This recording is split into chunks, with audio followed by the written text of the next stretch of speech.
COM। इसके पहले centre of मास पढ़ा होगा आप लोगों ने 11th क्लास में, ठीक है, 12th क्लास में पढ़ा होगा। आज हम लोग सेंटर ऑफ मास के बेसिक्स पढ़ेंगे एंड हम ये भी सीखेंगे कि न्यूमेरिकल्स कैसे सॉल्व करते हैं, है ना। साथ ही पर हम ये भी सीखेंगे कि न्यूमेरिकल्स को कैसे सॉल्व करना है, ठीक है, दोनों चीजें देखेंगे। बेसिक्स तो most of you already know, ठीक है, but how to approach to a question that is a bit different thing, है ना। तो आज हम सीखेंगे क्वेश्चंस भी कैसे करते हैं, ये भी सीखेंगे, ठीक है। सो सभी लोग रेडी हैं, एक बार मुझे जल्दी कमेंट कर दें, ठीक है। तो स्टार्ट करते हैं आज से नया चैप्टर, सेंटर ऑफ मास।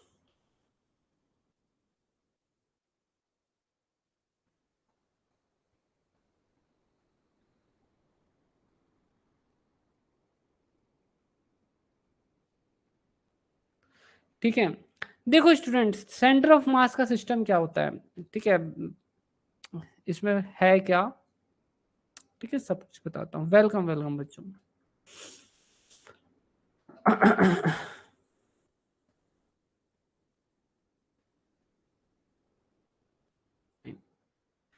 देखिए स्टूडेंट, सेंटर ऑफ मास में क्या है, क्या बोले हम इसे, देखिए, गुड इवनिंग, गुड इवनिंग। देखो, आप सभी लोग जानते हैं कि पॉइंट पार्टिकल क्या होता है, पॉइंट पार्टिकल क्या होता है, ठीक है, you all know what is point particle. एक पार्टिकल ये है, ठीक है, आप इसे कह सकते हैं कि एक पॉइंट पार्टिकल है। क्यों? क्योंकि इसका डायमेंशन बहुत छोटा है और इसका पूरा मास इसके पॉइंट पर ही कॉन्सेंट्रेटेड है, ठीक है। तो पॉइंट मास के लिए सेंटर ऑफ मास उसी पॉइंट पर होता है जिस पॉइंट पर वो पार्टिकल है, ठीक है, ओके। अब हम अगर किसी रिजिड बॉडी की बात करते हैं, ठीक है, तो रिजिड बॉडी के साथ ऐसा नहीं, जैसे हमारे पास कोई रिजिड बॉडी है, से like this kind of thing, तो इसका जो सेंटर ऑफ मास है वो यहाँ नहीं है ना, यहाँ नहीं है, इसके पास बहुत सारे पार्टिकल्स हैं। एक पार्टिकल यहाँ है जिसका मास एम है, एक पार्टिकल यहाँ है जिसका मास एम है, एक पार्टिकल यहाँ है जिसका मास एम है, ऐसे इसमें बहुत सारे पार्टिकल्स हैं, है ना। It is made up of lots of particle, but यहाँ पर एक पॉइंट है, ठीक है, जहां पूरा मास कॉन्सेंट्रेटेड होता है, उसे अपन कहते हैं सेंटर ऑफ मास, और वही दरअसल मेन रोल प्ले करता है। जब हम एक रिजिड बॉडी के मोशन के बारे में बात करते हैं, तो उसमें इंडिविजुअल पार्टिकल्स के मोशन जो होते हैं उसको ना कंसीडर करके उस ऑब्जेक्ट का जो सेंटर ऑफ मास होता है उसके मोशन को कंसीडर करते हैं।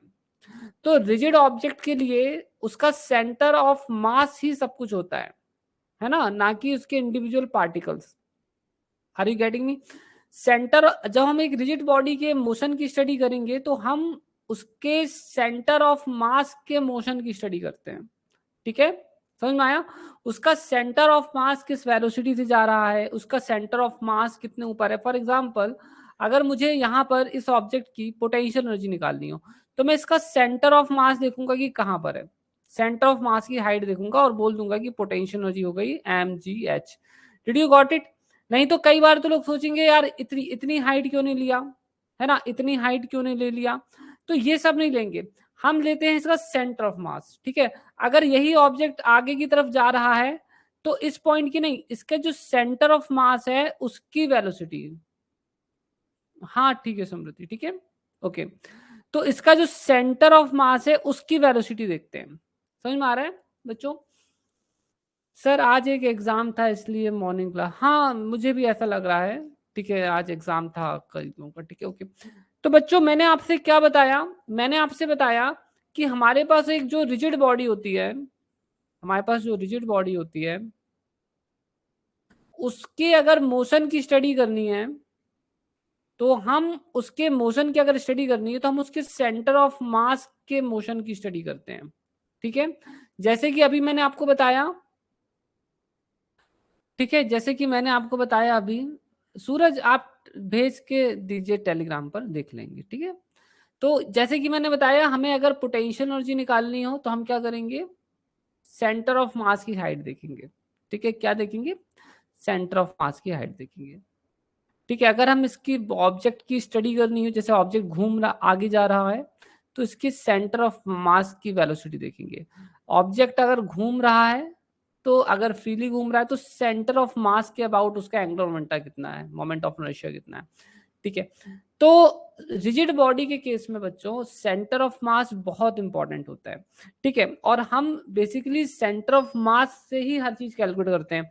अब एक रिजिड ऑब्जेक्ट में, ठीक है, दो टाइप्स के मोशन हो सकते हैं, है ना। एक रिजिड ऑब्जेक्ट जो है ऐसे भी जा सकता है और वो रोटेट भी कर सकता है ना, and it can rotate also. इसलिए रिजिड ऑब्जेक्ट की जब स्टडी करेंगे तो दो टाइप्स की मोशन की स्टडी होती है। एक तो होती है इसके ट्रांसलेशनल मोशन की स्टडी, ट्रांसलेशनल मोशन मतलब लीनियर मोशन होता है, ठीक है, that is called linear motion. और दूसरा इसमें होता है रोटेशनल मोशन, और दूसरा क्या होता है, रोटेशनल मोशन होता है। तो एक रिजिड ऑब्जेक्ट में दो टाइप्स के मोशन होते हैं, एक तो लीनियर और दूसरा होता है रोटेशनल। समझ में आया? ऑब्जेक्ट रोटेट भी कर सकता है और ट्रांसलेट भी कर सकता है, ठीक है। ये चीज समझ में आई आपको बच्चों? मुझे कमेंट करके बताएं, is that clear to you? ये चीज समझ में आई आपको? मुझे जल्दी कमेंट कर दें। किसी को कुछ पूछना है यहाँ पर तो पूछो फिर।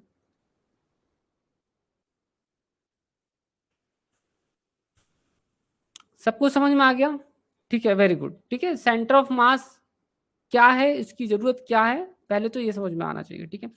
अब देखो बच्चों, कोई भी ऑब्जेक्ट कितना बड़ा भी क्यों ना हो जाए, बट अगर हम उसे बहुत दूर से देखते हैं, अगर हम यहां से खड़े होकर देखते हैं, तो वो ऑब्जेक्ट हमें एक पॉइंट पार्टिकल की तरह ही दिखाई देता है ना। वो ऐसा लगता है कि वो एक पॉइंट है। जैसे फॉर एग्जाम्पल अगर हम सन की बात करें तो आप ये मान सकते हैं कि सन ये हो गया। अगर हम बात करें सन बहुत दूर है तो अपन उसे एक पॉइंट मान सकते हैं, ठीक है। अर्थ हो गया, उसे एक पॉइंट मान सकते हैं। और ऐसा मान सकते हैं कि ये ऑब्जेक्ट और ये जो ऑब्जेक्ट है, ठीक है, इसका ऐसे चक्कर लगा रहे हैं। तो जब ऑब्जेक्ट्स बहुत दूर होते हैं, ठीक है, इतने दूर की उनका खुद का जो डायमेंशन है, मतलब कहने का मतलब ये है कि जैसे ऑब्जेक्ट का खुद का डायमेंशन है आर, रेडियस आर है, बट वो बहुत ज्यादा से दूर सिचुएटेड है, but it is very very far away, ठीक है, मतलब बहुत दूर है यहाँ से, ठीक है, ये डिस्टेंस डी। तो distance D is very very large then the radius of the object. ऐसे में इस ऑब्जेक्ट को ऐसे पॉइंट पार्टिकल ट्रीट करें तो कोई गलत नहीं होगा, ठीक है। और ऐसा होता ही है।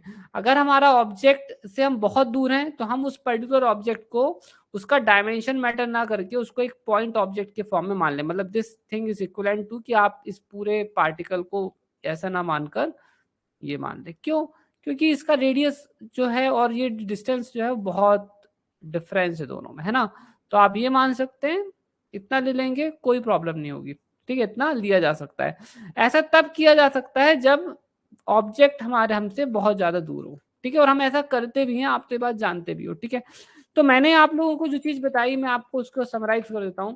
पहली बात तो ये है कि रिजिड ऑब्जेक्ट के लिए के मोशन के लिए, रिजिड ऑब्जेक्ट के मोशन के लिए centre of mass role play करता है, ठीक है। और दूसरी बात है कि रिजिड ऑब्जेक्ट क्योंकि रिजिड है, ठीक है, इसलिए ये रोटेट भी कर सकता है, तो इसमें रोटेशनल मोशन भी आएगा एंड यहाँ साथ साथ लीनियर मोशन भी आएगा, ठीक है। Okay, I hope so that thing is clear to you. अब हम लोग थोड़ा सा आगे चलेंगे, हम लोग एकदम बेसिक फंडामेंटल में आने वाले हैं, ठीक है। तो यहाँ देखो, बेसिकली सबसे पहले हम ये देखेंगे कि दो ऑब्जेक्ट्स के बीच में जो सेंटर ऑफ मास होता है उसे कैसे निकालते हैं, ठीक है। तो मान लीजिए कि m1 ये हो गया और मान लीजिए कि m2 ये हो गया। तो दो ऑब्जेक्ट्स आपस में इवन तो दे कनेक्टेड नहीं है, बट अपन तब भी से उनके बीच में उनका सेंटर ऑफ मास निकाल सकते हैं कि वो कहाँ पर होगा, ठीक है। तो इन दोनों के बीच का जो सेंटर ऑफ मास है वो यहाँ कहीं आएगा, ठीक है, सेंटर ऑफ मास। तो ये जो सेंटर ऑफ मास है कैसे निकालते हैं, देखो मैं बहुत सिंपल टेक्निक बता रहा हूँ। मान लीजिए इन दोनों के बीच का डिस्टेंस डी है, m1 का सेंटर ऑफ मास से डिस्टेंस जो है वो है r1 और m2 का सेंटर ऑफ मास से जो डिस्टेंस है वो है r2। अब यहाँ पर एक बहुत इंपॉर्टेंट चीज काम करती है कि जो डिस्टेंस आप ri देख रहे हो ये mi के इनवर्सली प्रोपोर्शनल होता है, that is inversely proportional to mi। मतलब जो ऑब्जेक्ट जितना मासिव होगा, ठीक है, ri उतना ही कम हो जाएगा। जैसे m1 ज्यादा मासिव है तो r1 छोटा हो जाएगा। मतलब जो ऑब्जेक्ट जितना मासिव होता है सेंटर ऑफ मास उसी के ज्यादा पास होता है। जैसे कि आप देखोगे कि सन और अर्थ के केस में क्या होता है कि सन है और ये अर्थ है, तो हम जानते हैं कि सन बहुत हैवी है ना, तो सन और अर्थ का जो सेंटर ऑफ मास होता है वो सन के बहुत ज्यादा पास में होता है, ठीक है, वो सन के बहुत ज्यादा पास में होता है, ठीक है। इसका एक और एग्जांपल मैं बताता हूँ, जैसे कि हमारे पास अगर इस टाइप का कोई स्ट्रक्चर हो, ठीक है, some kind of this kind of structure, तो इसका सेंटर ऑफ मास यहाँ कहीं होगा, क्यों, क्योंकि इस साइड का मास ज्यादा है, ठीक है, इस साइड का मास ज्यादा है, इस साइड कम है, तो इसका सेंटर ऑफ मास यहाँ कहीं होगा, ठीक है। तो एक इक्वेशन तो ये याद रखना है, तो यहाँ पर अगर हम देखें तो R1 upon R2 equal to हो जाएगा M2 अपॉन M1 के बराबर, और यहाँ पर दूसरा इक्वेशन बनेगा, इसी को सॉल्व करके ऐसे लिख सकते हैं R1 M1 equal to R2 M2, ठीक है। और दूसरा इक्वेशन हमारा बनता है R1 plus R2 equal to D। अगर हम इक्वेशन 1 और इक्वेशन 2 को सॉल्व करें, अगर हम इस इक्वेशन 1 और इक्वेशन 2 को सॉल्व करें तो हम बहुत आसानी से निकाल सकते हैं। R1 की वैल्यू हो जाएगी, ठीक है, M2 upon M1 plus M2 into D, ठीक है, और R2 हमारा हो जाता है, ठीक है, M1 upon M1 plus M2 D, ठीक है। इसको आप लोगों को याद रखना पड़ेगा, ठीक है। आप अगर सॉल्व करेंगे तो इतना आ जाएगा, हम सॉल्व नहीं कर रहे हैं, ठीक है, वो आप सॉल्व करते रहना, दैट्स द होमवर्क, ये आपको याद रखना है, ठीक है। जल्दी से लिख लीजिए, फिर अपन आगे चलते हैं, ठीक है, प्लीज राइट क्विकली, ठीक है। फिर मैं आपको एक और चीज बताता हूँ, ठीक है, ऐसे जल्दी लिख लीजिए। जैसे ही लिख लें आप बता दें मुझे नोटेड लिखकर, ठीक है, और सभी बच्चे जल्द मतलब स्टार्टिंग में ही ज्वाइन कर लिया करें, ठीक है। आज थोड़ा सा टेक्निकल इशू हो गया था, बाकी नेक्स्ट टाइम सभी को और जल्दी टाइम, बिल्कुल टाइम पर रहना है, ठीक है। देखो बच्चों, मैं आपको ना एक और चीज बताता हूँ, देखिए जैसे कि हम स्पेस में हैं, suppose that we are in space something like this, ठीक है, तो ये स्पेस में है। अब हम हमारा एक पार्टिकल यहां पर रखा हुआ है, रिड्यूस्ड मास का कॉन्सेप्ट अभी थोड़ी देर से आएगा, सेंट्रल फोर्स में आएगा, ठीक है, वो सेंट्रल फोर्स में होता है, that comes in the case of central force, ठीक है।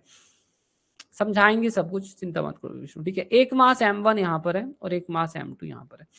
अब अगर आपको बोला जाए कि ये x1 पोजीशन पर है, ठीक है, और ये x2 पोजीशन पर है, अब ये x1 कहाँ से नापा गया है, यहाँ से नापा गया है, और x2 कहाँ से नापा गया है, यहाँ से नापा गया है, आ रहा है समझ में, x1 और x2 कहाँ से नापे गए, यहाँ से नापे गए।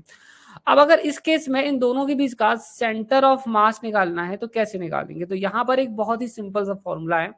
सो x सेंटर ऑफ मास इसका हो जाएगा, ठीक है, दैट इज इक्वल टू हो जाएगा M1, ठीक है, M1 x1 plus M2 x2 upon M1 plus M2, ठीक है।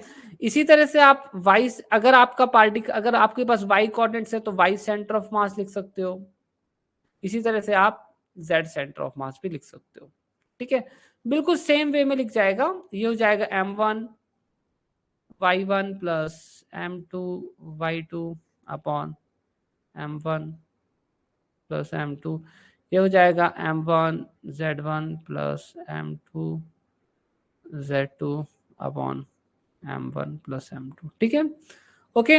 तो हम जो सेंटर ऑफ मास है इस फॉर्मूले के थ्रू भी निकाल सकते हैं, ठीक है। और यहाँ पर अगर हम इन देख लें, अगर हमको R सेंटर ऑफ मास लिखना हो तो R सेंटर ऑफ मास क्या होगा, सो R सेंटर ऑफ मास हो जाएगा X centre of mass I plus Y centre of mass J, ठीक है, और ये हो जाएगा Z centre of mass K।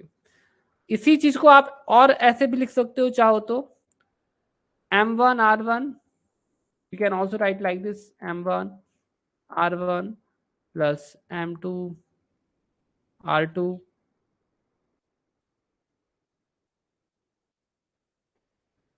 Upon M1 plus M2 plus test, ठीक है। इन सभी को नोट कर लीजिए, please note all these things, फिर आगे चलते हैं, ठीक है।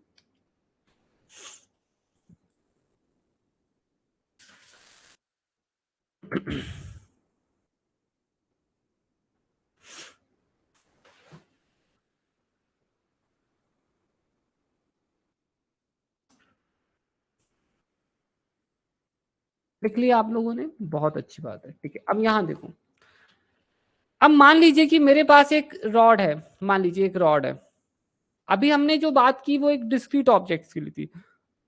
अभी तक हमने जो बात की उसमें डिस्क्रीट ऑब्जेक्ट थे, एक ऑब्जेक्ट यहाँ पर है, एक ऑब्जेक्ट यहाँ पर है, ठीक है। अब क्या होता है जब हमारे पास कंटिन्यूस बॉडी होती है, तो मान लीजिए कि ये हमारे पास कंटिन्यूस बॉडी है, ठीक है, और अब हम इसका सेंटर ऑफ मास निकालना चाहते हैं, ठीक है। तो ये बॉडी है एक्स इक्वल्स टू 0 से लेकर एक्स इक्वल्स टू एल तक, ठीक है। अब मुझे इसका अगर सेंटर ऑफ मास निकालना हो कि रॉड का सेंटर ऑफ मास कैसे निकलेगा, तो बहुत ईजी है, एक्स सेंटर ऑफ मास ऐसे निकल आता है, ठीक है। तो पुराना वाला फॉर्मूला तो ऐसा था, समेशन एम आई एक्स आई अपॉन समेशन एम आई। इसी को इंटीग्रल फॉर्म में ऐसे लिखा जा सकता है, एक्स डी एम अपॉन, ठीक है, इंटीग्रेशन डी एम, ठीक है। तो जब हमारे पास कोई कंटिन्यूस बॉडी होती है तो ऐसी होती है। अब लिमिट्स कहाँ से कहाँ तक जाएगी, फॉर एग्जांपल इस केस के लिए 0 से लेकर एल तक चली जाएगी, ठीक है। तो ये है टेक्निक। अब मैं आपको ना कुछ क्वेश्चंस देता हूं जिससे आपको ये कॉन्सेप्ट क्लियर हो जाएगा, ठीक है। सो जल्दी लिख लीजिए। इसी तरह से वाई सेंटर ऑफ मास, इसी तरह से जेड सेंटर ऑफ मास भी निकल आता है। In the same way we can find other things also, ठीक है। सो अभी मैं एक क्वेश्चन देता हूं that will make your concept better, ठीक है, ठीक है। लिख लीजिए, इसे नोट कर लीजिए।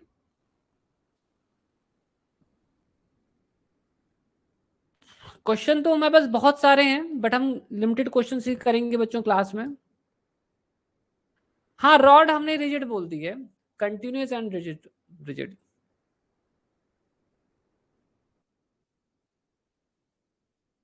मैं आप लोगों को प्रैक्टिस करने के लिए काफी सारे क्वेश्चंस दूंगा जो आप लोगों को करने हैं प्रैक्टिस, ठीक है। फिलहाल में कुछ इंपॉर्टेंट क्वेश्चंस क्लास में डिस्कस कर लेते हैं,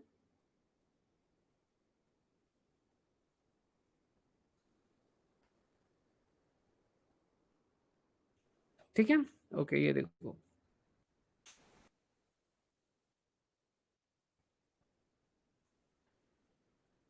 इसे करो बच्चों थोड़ा, ठीक है। IIT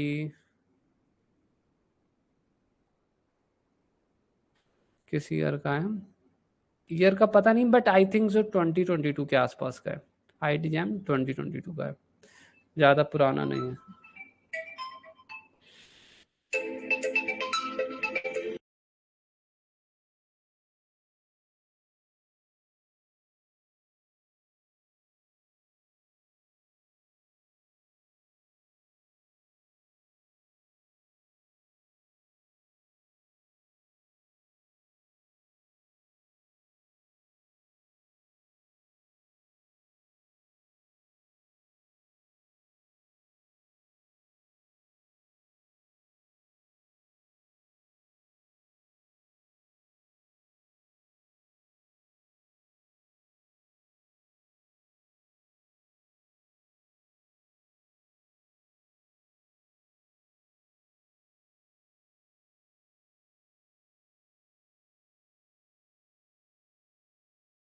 okay students, keep doing.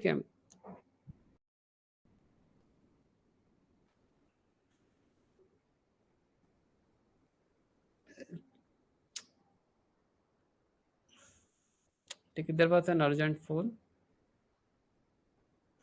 ठीक है। आंसर क्या आ रहा है आपका, जल्दी बताएं मुझे।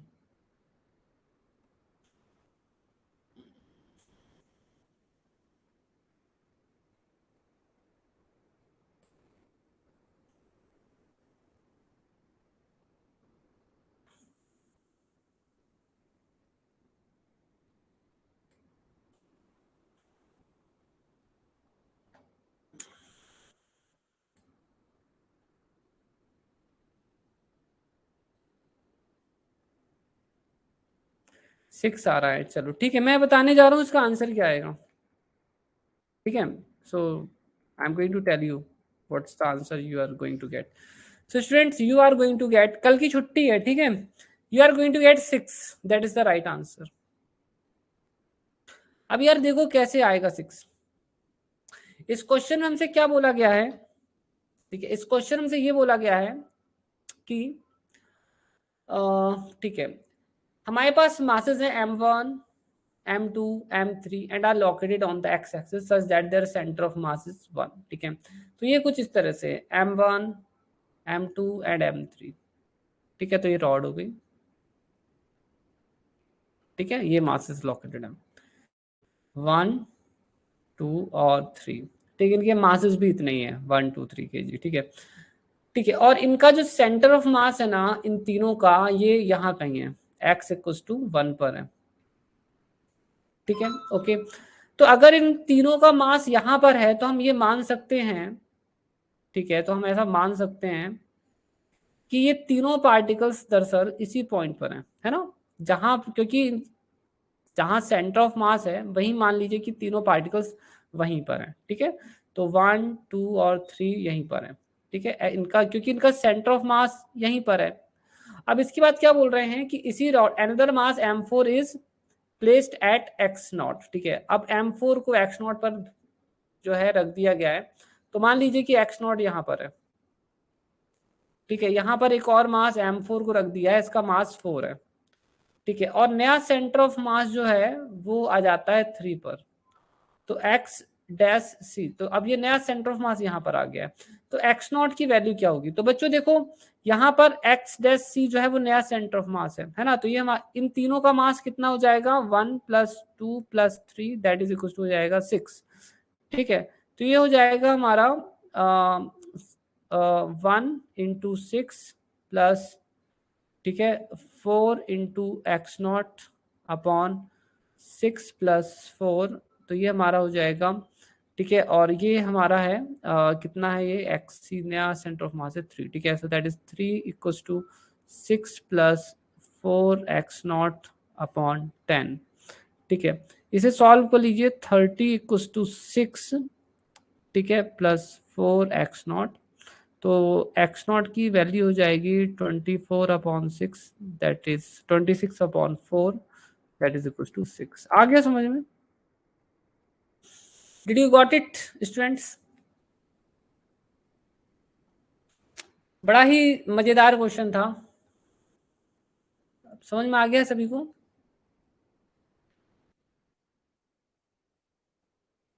ठीक है, अब हम लोग नेक्स्ट क्वेश्चन करने वाले हैं, so we are going to do the next question.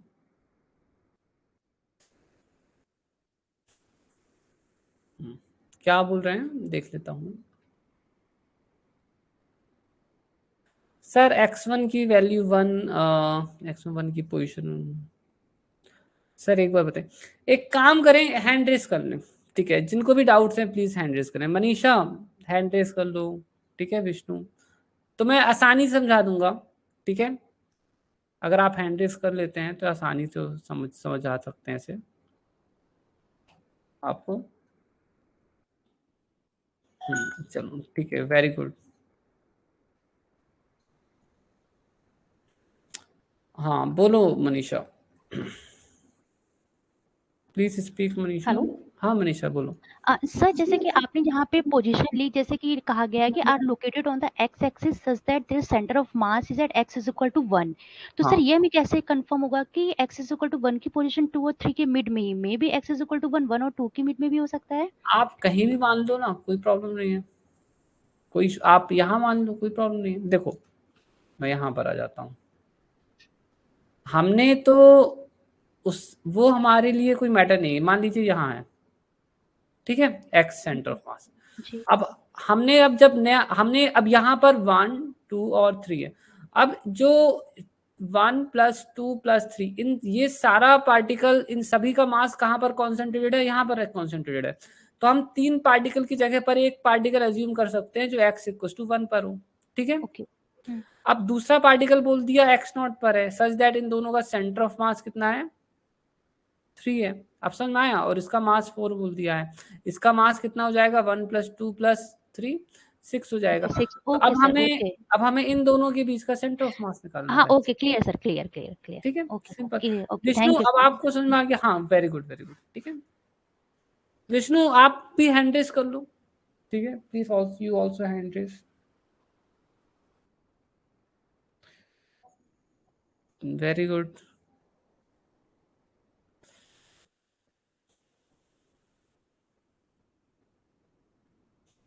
हाँ विष्णु बोलो, सूरज, सॉरी सूरज, हेलो। हाँ सूरज बोलो बोलो, सर हाँ व्हाट बोलो आर सूरज।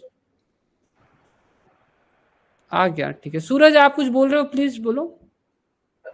तो आवाज जा रही है? हेलो। हाँ हाँ, थोड़ा थोड़ा आ रही है, बोलिए, जल्दी बोलिए। सर आप कहीं पे भी शिफ्ट कर रहे हो, क्योंकि मेरा जो सेंटर ऑफ मास होता है वो हायर मास जो रहता है, हैवियर मास, उसके अगर मान लो आप बीच में शिफ्ट करते हो दो के पास, तो वो तो एक ही सिचुएशन में वहाँ सेंटर ऑफ मास होगा जब दोनों साइड m इक्वल टू 1 होगा, जब तो बीच में सेंटर ऑफ मास मेरा क्या होता है, where whole mass of the body is concentrated. तो आप आ, एक और दो के बीच में तो बॉडी कंसंट्रेट होगा ही नहीं, फिर वहाँ कैसे आ जाएगा? उससे आपका कहना ठीक है, आपका कहना बिल्कुल ठीक है, उसमें कोई हर्ज नहीं है आपके कहने पे। हम यहाँ पर उस वो हमारा पॉइंट ही नहीं क्वेश्चन सॉल्व करने का। आप सेंटर ऑफ मास को कहीं भी मान लो, बस आपको ये मानना है कि उस सेंटर ऑफ मास वो क्वेश्चन में दिया है कि x इक्वल टू 1 पर है, ठीक है, और वहां पर इन तीनों का मास कॉन्सेंट्रेटेड है, आप देख रहे हो। बस ये है हमें वो लेना, उससे वो हमारा कंसर्न ही नहीं है, वो तो हमने ऐसे ही लिख दिया है, तो हमें एग्जैक्टली वो तो निकालना ठीक है पड़ेगा। सर, अगर लेकिन हमें कॉन्सेप्ट के अकॉर्डिंग एक और दो के बीच में तो मास नहीं आ सकता है। देखो, एक और दो के बीच में नहीं आएगा अब, क्योंकि दो और एक और दो तीन हो जाता है, और ये भी तीन है, तो सेंटर ऑफ मास हाँ यहाँ कहीं होगा, ठीक हाँ, है, यहाँ अगर कहीं हो सकता है, हाँ हाँ यहाँ ठीक कहीं है, हो हाँ सकता है, यही ठीक बोल है। रहा था। हाँ हाँ ठीक थैंक है, यू सर। कोई बात नहीं, गुड गुड, वेरी हाँ good, thank you. Welcome welcome. अब स्टूडेंट्स हम लोग नेक्स्ट क्वेश्चन करेंगे। नेक्स्ट क्वेश्चन ये रहा, जस्ट 2022।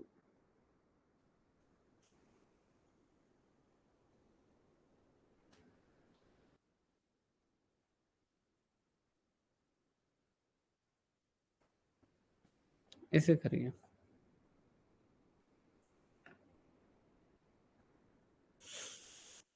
ठीक है, try to do this one. जो भी आंसर आए आपका आराम से बताइए, ठीक है, मैं आपको समझाऊंगा फिर कैसे करना है।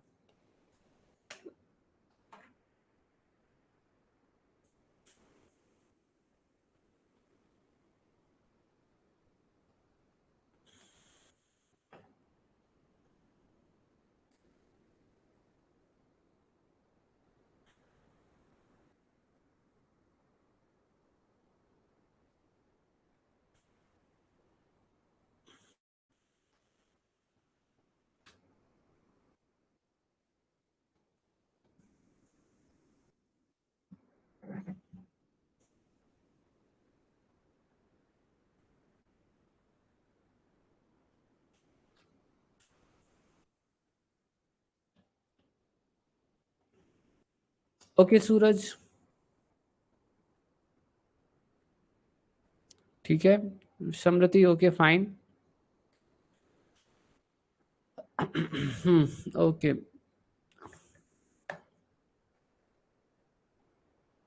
चलो ठीक है, वेरी गुड।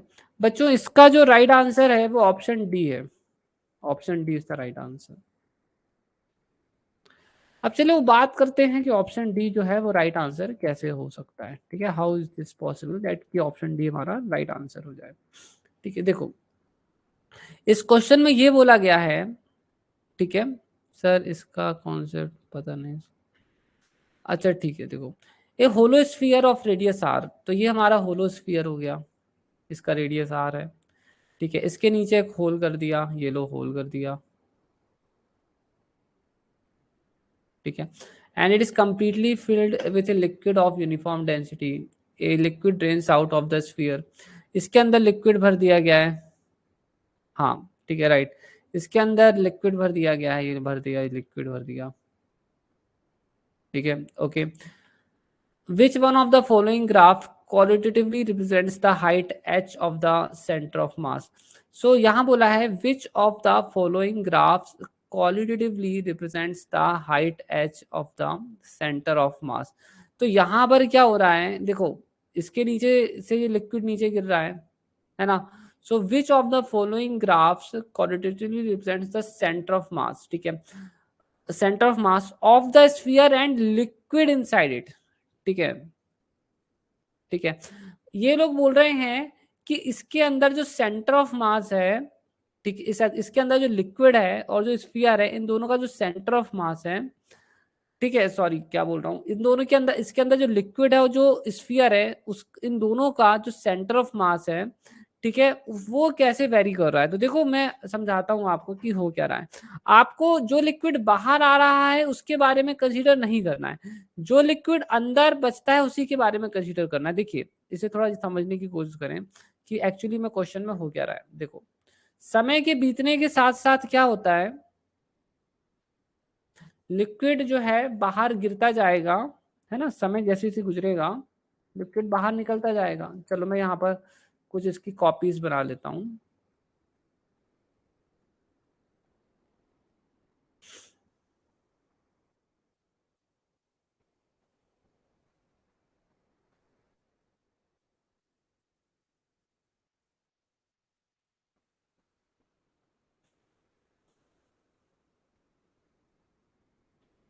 ठीक है,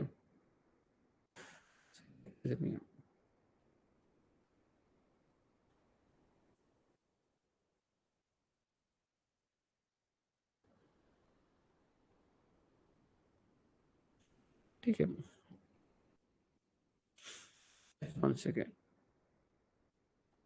ठीक है, I think this much are enough. ठीक है, देखो इनके नीचे पर क्या है ना,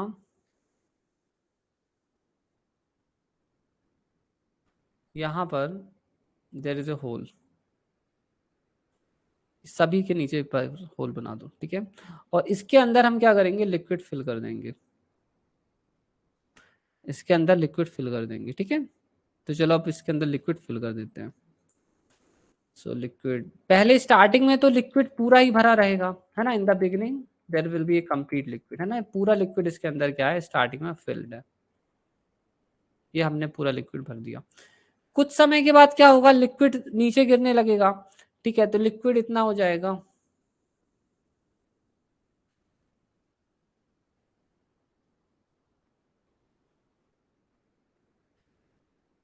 ठीक है, इसके बाद कुछ समय ऐसा आएगा जब लिक्विड आधा हो जाएगा। कुछ समय ऐसा आएगा अब और नीचे आ जाएगा, है ना, एक समय और आएगा, अब यहां तक पहुंच जाएगी बात। ठीक है, और एक समय ऐसा आएगा कि और कम हो जाएगा, और एक समय ऐसा आएगा कि ये पूरी तरह से खाली हो जाएगा, लिक्विड पूरी की तरह से बाहर आ जाएगा। अब हमें यहाँ पर यही समझना है कि ग्राफ का वेरिएशन होना कैसे, तो हमें सिर्फ जो लिक्विड इनसाइड है उसी को देखना है ना। So we will draw the graph here. हम लोग यहाँ पर ग्राफ यहाँ बनाएंगे।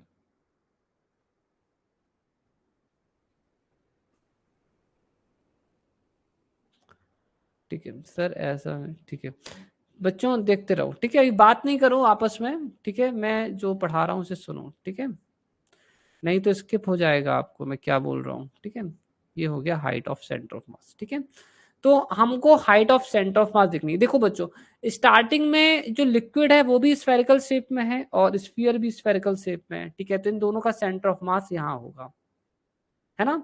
सो यहाँ से कुछ हाइट ली गई है तो इसका centre of mass H height पर होगा। तो सेंटर ऑफ मास कहाँ पर आएगा, यहाँ पर आएगा। ठीक है, centre of mass will be somewhere here. ठीक है, तो ये मान लो एच हाइट पर है। इसके बाद जब लिक्विड कम होता है, तो लिक्विड कम होगा तो अब सेंटर ऑफ मास कहाँ शिफ्ट हो जाएगा, थोड़ा सा नीचे शिफ्ट हो जाएगा। अब पहले की जगह तो नहीं रहेगा, सेंटर ऑफ मास नीचे चला जाएगा। ये बात समझ में आई, सेंटर ऑफ मास कहाँ है, नीचे की तरफ शिफ्ट हो रहा है। आ रहा है समझ में, सेंटर ऑफ मास कहाँ शिफ्ट हो रहा है, नीचे की तरफ चला गया, तो सेंटर ऑफ मास थोड़ा नीचे चला गया। अब इसके बाद क्या होगा, ये और खाली हुआ तो अब ये यहाँ आ गया। ठीक है, अब सेंटर ऑफ मास और नीचे चला जाएगा। ठीक है, centre of mass will again go down. ठीक है, सिर्फ सेंटर ऑफ मास और नीचे आ गया।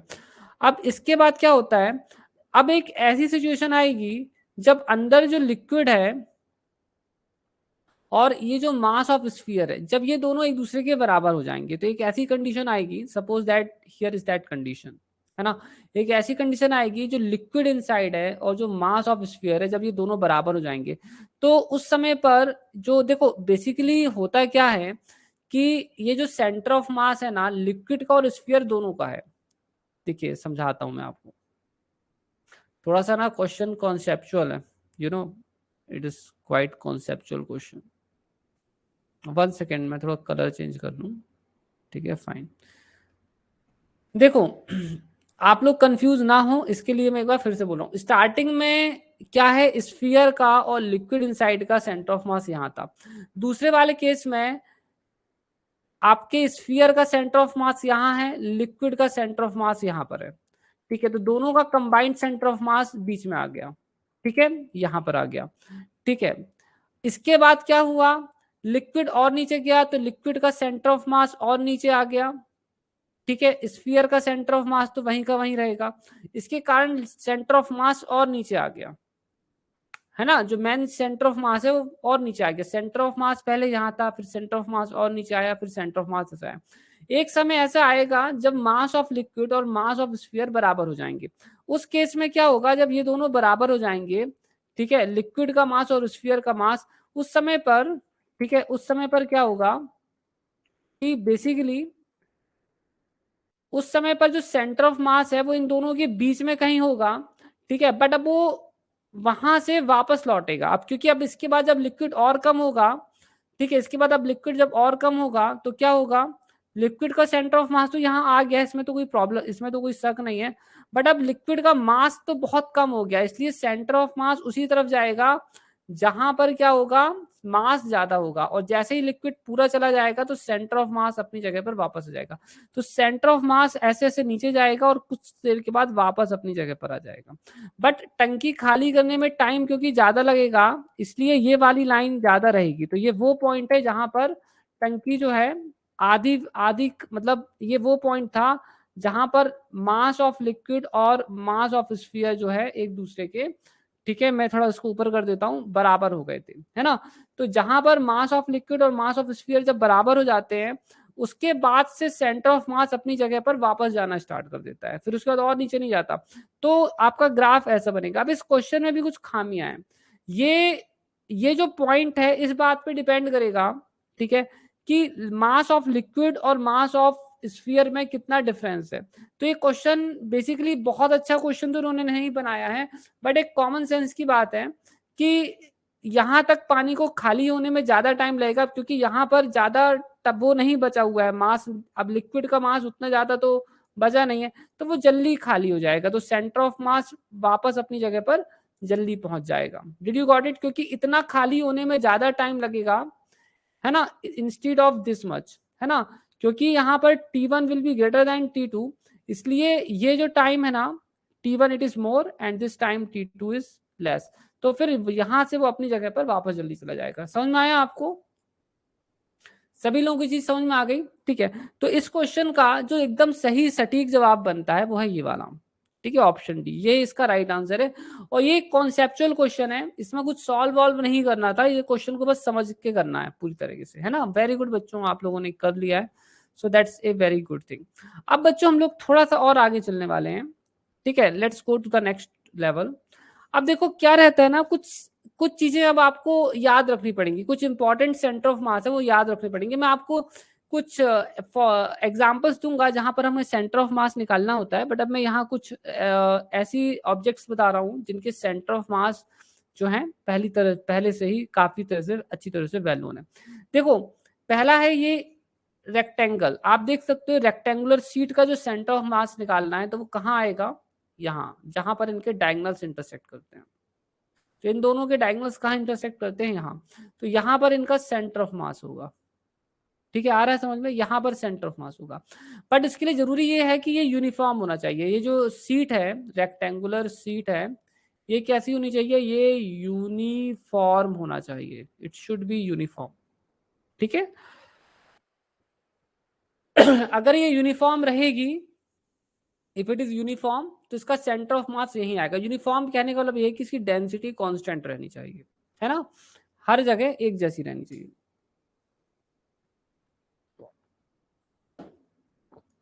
अगर अब मैं बात करता हूं यूनिफॉर्म क्यूब की, मतलब स्क्वायर की, तो यूनिफॉर्म स्क्वायर का सेंटर ऑफ मास इसके जहां पर डायगोनल्स इंटरसेक्ट होते हैं, ठीक वहां पर आएगा। ठीक है, ये भी बहुत सिंपल है, तो याद रखने कुछ है ही नहीं। अगर मैं बात करूं कि अगर मेरे पास एक स्फीयर है लाइक दिस, ठीक है, स्फीयर है, या मेरे पास सर्किल है, या मेरे पास डिस्क है, तो इसका सेंटर ऑफ मास इसी के सेंटर पर आएगा। ठीक है, सीधी सी बात है। ठीक है, तो ये तो ऐसी चीजें हैं जो याद रखने की जरूरत ही नहीं है, ठीक है, ये तो बहुत इजी है। अब आपको याद ये वाला रखना पड़ेगा जो अभी मैं बता रहा हूँ, ठीक है, सेमी सर्कुलर रिंग, ठीक है, इसको लिख लेना। अब मैं जो बताने जा रहा हूँ ये बहुत इंपॉर्टेंट है, इन्हें लिखना पड़ेगा। तो फर्स्ट वाले तो ऑब्वियस थे, ठीक है, दूसरे वाले जो मैं बता रहा हूँ ना लिख लेना, semi circular ring. Semi circular ring ये होता है, ठीक है, इसका रेडियस r है। अब इसका जो सेंटर ऑफ मास होता है यहां से कितने ऊपर होता है, इसे हम h हाइट बोलेंगे। ये यहां से h इक्वल्स टू 2r/पाई ऊपर होता है। ये रटना पड़ेगा, आपको याद रखना पड़ेगा, ठीक है, ये रटना पड़ेगा, रट के रखना, ठीक है, इसे लिख लेना, ठीक है। अब मैं आपको बताता हूं तीसरा, ठीक है, तीसरा बताता हूं। तीसरा है हमारी semi circular disc. Semi circular disc, semi circular disc. Disc मतलब होता है तवा जो सीट के फॉर्म में होता है, ठीक है, तो ये ऐसा होता है, तो ये जो है ऐसा है। इसका जो सेंटर ऑफ मास होता है यहां कहीं होता है, और ये कितनी हाइट ऊपर होता है यहां से, ये होता है h इक्वल्स टू 4r/3 पाई। इतनी हाइट ऊपर होता है, रटना पड़ेगा, ठीक है, बहुत इंपॉर्टेंट है, डराइव नहीं कर पाओगे बच्चों एग्जाम के टाइम पर, रटना पड़ेगा, ठीक है। ओके, नेक्स्ट मैं बता देता हूं आपको।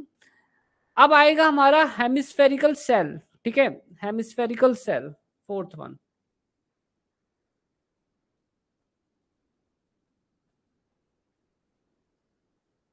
मैं कुछ सिंपल एग्जांपल्स दूंगा। ये रिंग नहीं है, डिस्क है, डिस्क, डिस्क रिंग का ये है, रिंग ये है। रिंग ऐसी होती है, वायर के फॉर्म में होती है, ठीक है, ring is like the wire, ठीक है।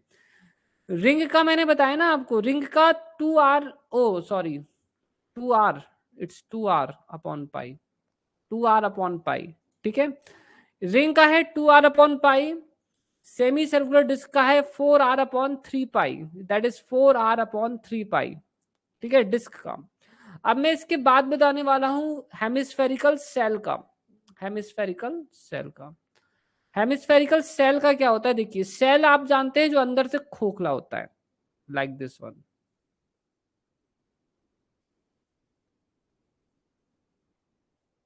ठीक है, इट्स लाइक दिस, इस सेल है।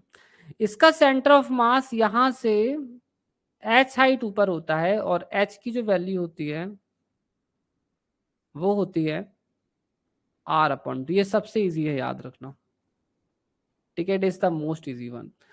इसके बाद आता है हेमिस्फेरिकल सॉलिड हेमिस्फीयर, ठीक है, solid hemisphere, fifth one is the solid hemisphere. ये आखिरी है, याद रखना है, सॉलिड हेमिस्फीयर,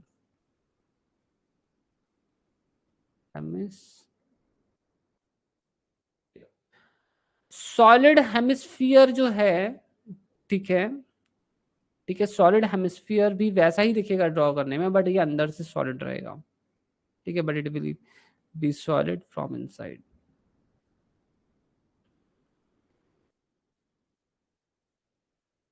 ठीक है, but it will B solid from inside. इसका जो सेंटर ऑफ मास होता है ये होता है h इक्वल्स टू, ठीक है, 3r/8, ठीक है, ये आपको याद रखना पड़ेगा, ठीक है, इतनी चीजें जो मैंने आपको बता दी इतना याद रखना पड़ेगा। हेमिस्फेरिकल सेल और रिंग, देखो आप बेसिकली बहुत इजी है, ठीक है, ये 3 डायमेंशन, ये 3D डायग्राम है, ठीक है, that is 3D, this is 3D, ठीक है, दिस इज ऑल्सो 3D, ठीक है, and this is 2D, this is 2D। सिर्फ करने समझ में आ गया आपको डिफरेंस क्या है, इट इज 2D, ठीक है, तो ये तो आप अब समझ ही गए होंगे, ठीक है, देख लो अब आगे चलें बच्चों, जल्दी मुझे कमेंट कर देना, should we go further.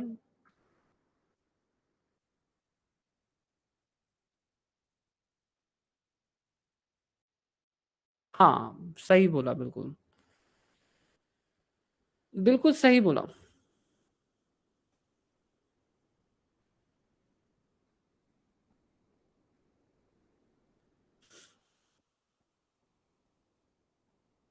Good good, ठीक है ठीक है। आई, देखिए मैं तो मतलब एग्जाम्पल बहुत ही सिंपल है, ठीक है, इन लोगों ने बता दिया है, सो दैट्स परफेक्ट, ठीक है। अब चलो मैं यहाँ पर आपको एक दूसरे टॉपिक पर चलते हैं, ठीक है, हमारा जो नेक्स्ट टॉपिक है उस पर चलते हैं, ठीक है। नेक्स्ट टॉपिक है बच्चों motion of centre of mass. Motion of centre of मास,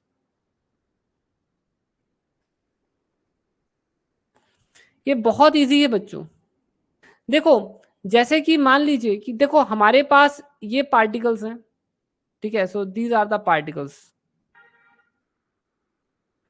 तो ये पार्टिकल वन हो गया R1, इसका वेक्टर हो गया R2, इसका वेक्टर हो गया R3, ठीक है, इट इज लाइक दिस,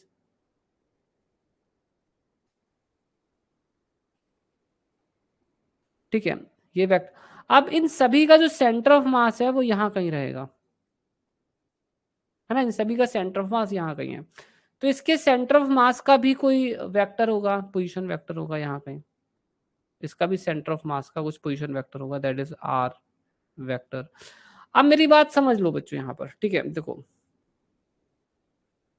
तो R सेंटर ऑफ मास क्या होगा, इसका मास m1 है, इसका मास m2 है, so like this, so it is R1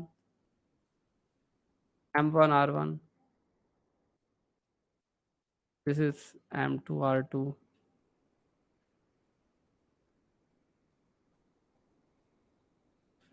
like this.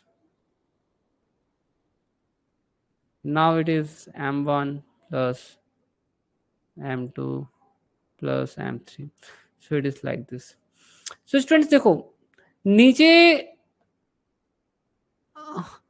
हाँ मैं अभी से समेशन फॉर्म में ही लिखने वाला हूँ, I am just going to write in summation form, it's quite simple. नीचे जो है ना वो टोटल मास है ना, नीचे जो आप देख रहे हो दैट इज टोटल मास, तो इसको बोल देते हैं कैपिटल M, ठीक है। So m1 plus m2, let's call it as capital M, ठीक है। तो ये आपका हो जाएगा capital M R centre of mass equals to m1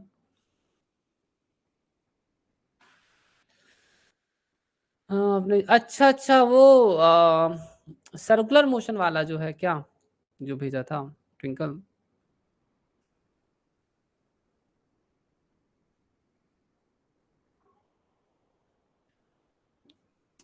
अच्छा अच्छा, वो क्वेश्चन ही अजीब है आपने जो भेजा है, जो आपका डाउट वाला क्वेश्चन था ना, वो क्वेश्चन ही अजीब है थोड़ा सा, हम उसे डिस्कस कर लेंगे, ठीक है, हम उसे बता देंगे आपको, क्वेश्चन ही बड़ा अजीब है वो,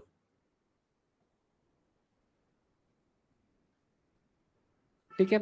अब मेरी बात थोड़ा ध्यान से सुन लीजिए, ठीक है मैं समझ गया ट्विंकल, ठीक है। देखो यहां पर अभी हमें तो ये तो मिल गया कि सेंटर ऑफ मास का पोजीशन क्या है, अब हम सेंटर ऑफ मास की वेलोसिटी कैसे निकालेंगे। अगर मुझे सेंटर ऑफ मास की वेलोसिटी निकालनी है तो मैं दोनों तरफ डिफरेंशिएशन कर देता हूँ, है ना, इसी में मैं दोनों तरफ डिफरेंशिएशन कर देता हूँ d/dt। तो अगर मैं दोनों तरफ डिफरेंशिएशन कर दूंगा तो यहाँ पर मुझे बचेगा कितना, ठीक है, तो ये हो जाएगा v सेंटर ऑफ मास, ठीक है, ये वाला हो जाएगा m1 v1, ये हो जाएगा m2 v2, ऐसे जाएगा, और ये हो गया टोटल मास। ये तो बहुत इजी हो गया। तो सेंटर ऑफ मास की वेलोसिटी निकालना तो बहुत इजी है, ठीक है, इट इज वेरी इजी। अब हम बात करेंगे यहाँ पर कि मोमेंटम कैसे निकालें, ठीक है, how to find out the momentum. अच्छा मोमेंटम निकालने के पहले हम ये निकाल, मतलब मोमेंटम तो बहुत इजी है, मोमेंटम आप इसका मल्टीप्लाई अगर यहाँ कर देंगे तो ये हो जाएगा p centre of mass equal to हो जाएगा p1 plus p2 plus p3, so it is so easy. अब अगर मान लीजिए कि मुझे निकालना है फोर्स, तो मैं इसका फिर से एक बार डिफरेंशिएशन कर देता हूं, तो ये हो जाएगा F centre of mass equals to F1 plus F2 plus F3 like this. अब समझ में आया? यहां तक समझ में आ गया बच्चों? तो सेंटर ऑफ मास का फोर्स भी पता चल गया आपको कैसे निकालना है, ठीक है? तो ये भी अब बहुत इजी है ना? अब और आगे चलते हैं, ठीक है? मुझे जल्दी कमेंट कर देना। यहां तक सभी को आई होप सो क्लियर हो गया होगा, ठीक है?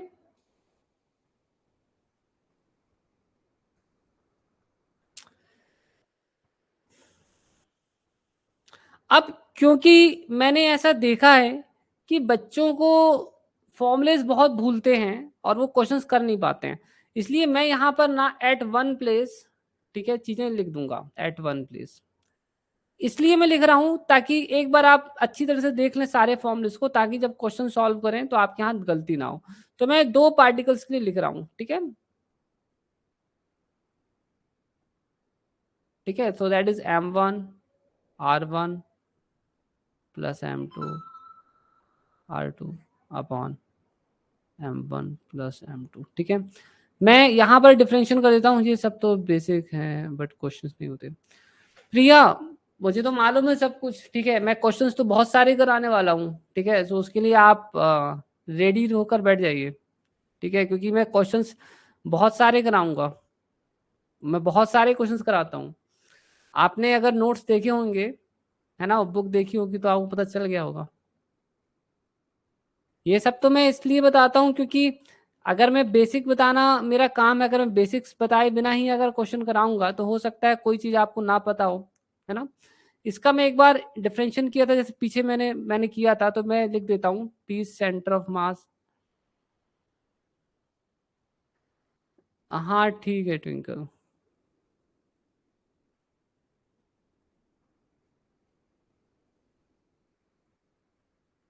ठीक है? और फिर इसके बाद था हमारा, ठीक है, इसको मैं डिफरेंशिएट कर रहा हूँ, सो ए सेंटर ऑफ मास। देखो अभी मैं आपसे ना एक क्वेश्चन पूछूंगा, लिखते जाओ इनको जो मैं लिख रहा हूँ।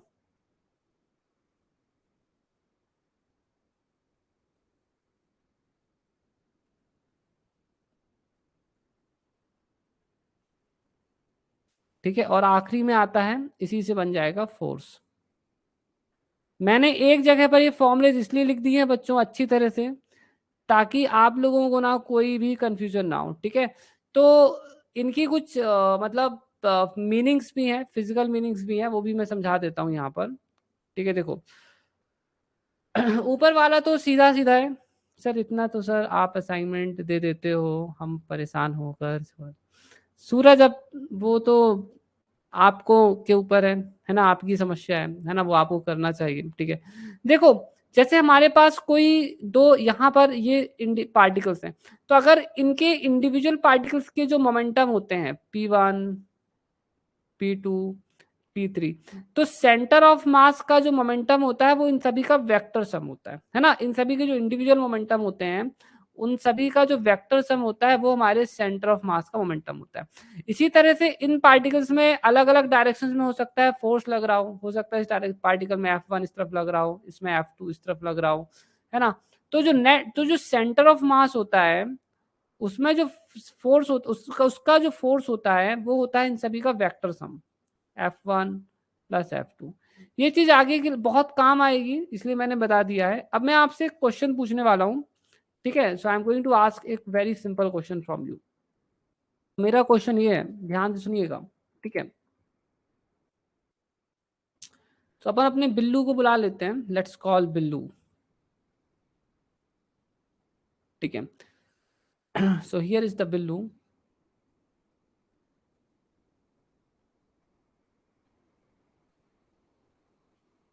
सो आई थिंक दिस टाइम मेरी ड्राइंग में कुछ ज़्यादा ही क्रिएटिविटी आ रही है, ठीक है?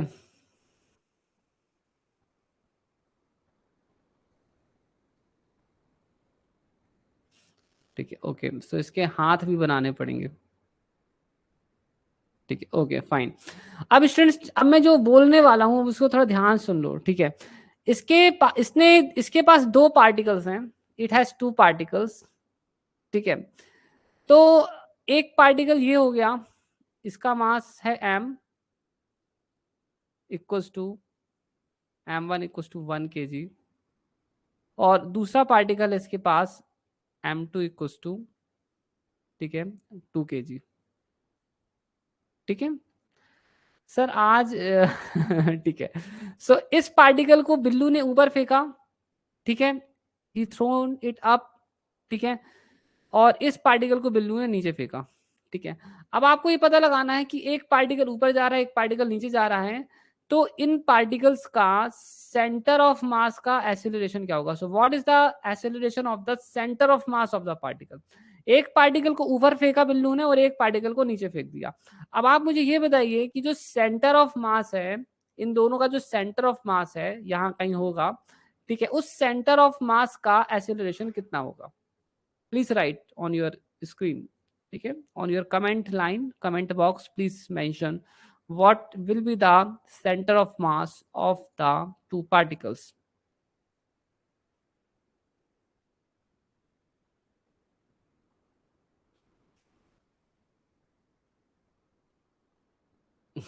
ओके सर रिपीट, देखो क्या है, बिल्लू के पास दो पार्टिकल्स हैं, ठीक है, एक पार्टिकल को इसने ऊपर फेंक दिया, एक पार्टिकल को नीचे फेंक दिया, ठीक है, एक को ऊपर फेंक दिया, एक को नीचे फेंक दिया।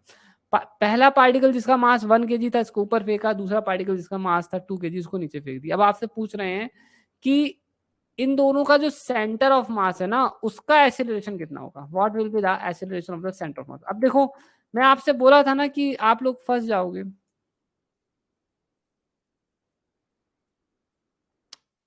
इसीलिए मैंने बोले थे फॉर्मुलेज एक साथ लिख देता हूं मैं ना, मुझे मालूम था कि क्या मैटर होगा।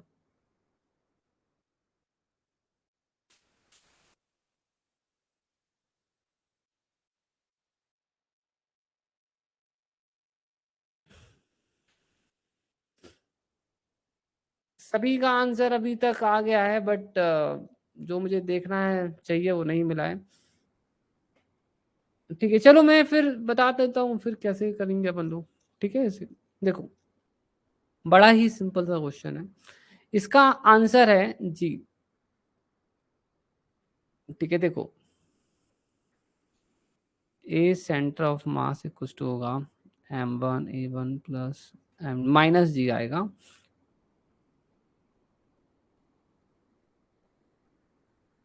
अब क्योंकि ऊपर वाले पार्टिकल में भी जी नीचे की तरफ लग रहा है, नीचे वाले पार्टिकल में भी जी नीचे की तरफ ही लग रहा है, इसी कारण से क्या होगा माइनस जी कॉमन निकल आएगा। ठीक है, और ये हो जाएगा m1 plus m2 upon m1 plus m2 equal to minus g. आ गया समझ में। देखो कितना छोटा सा क्वेश्चन था और आप लोग कितना परेशान हो गए, है ना। ये फॉर्मूले का खेल कहते हैं, this is the game of formulas, क्योंकि फॉर्मूले जब याद रहेंगे तभी बनेगा, नहीं तो नहीं बनेगा। मैं आपको पहले से ही बताते चल रहा हूँ कि जो चीजें याद करने वाली हैं उन्हें याद करना ही है, ठीक है, नहीं तो दिमाग काम नहीं करता है। ठीक है ओके, क्वेश्चन तो मेरे पास बहुत सारे हैं बच्चों, बट मेरे पास क्या है, मैं एक लाइव क्लास में लिमिटेड क्वेश्चन ही करा पाता हूँ। ठीक है, उसी यही रीजन है, ठीक है, कि असाइनमेंट्स आप लोगों को करना है।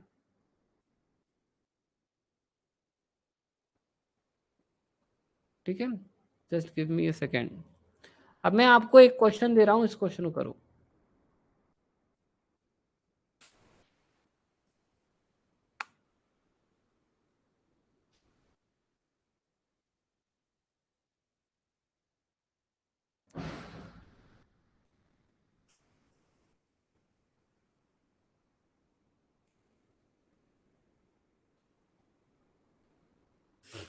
Two particles A and B of mass 1 kg and 2 kg respectively are projected in the direction shown in the figure with the speed UA and UB. Initially they were 90 meter apart. Find the maximum height attained by the center of mass of the particle. Assume the acceleration due to gravity to be constant. ठीक है, अब आप लोग इसमें मुझे बताना answer क्या आएगा, option A, option B, option C and option D. ठीक है, just try to do.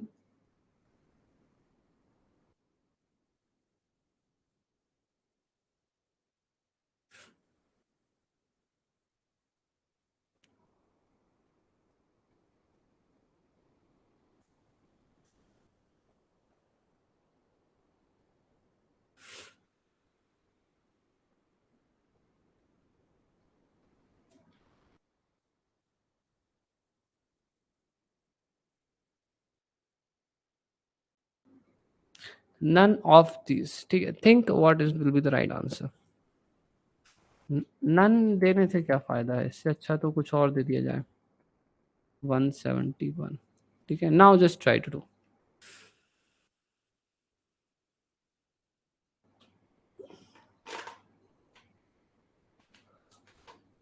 Two particles A and B of mass 1 kg and 2 kg respectively are projected in the direction shown in the figure. ठीक है, try to do, ठीक है, will explain you soon.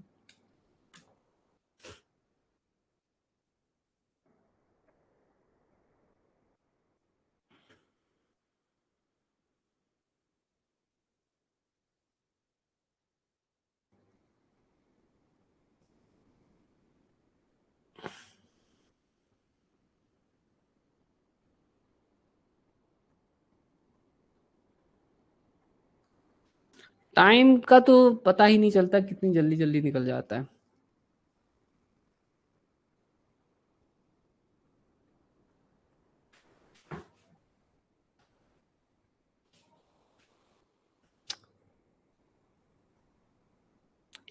आपके पास 1 minute का time और है, ठीक है।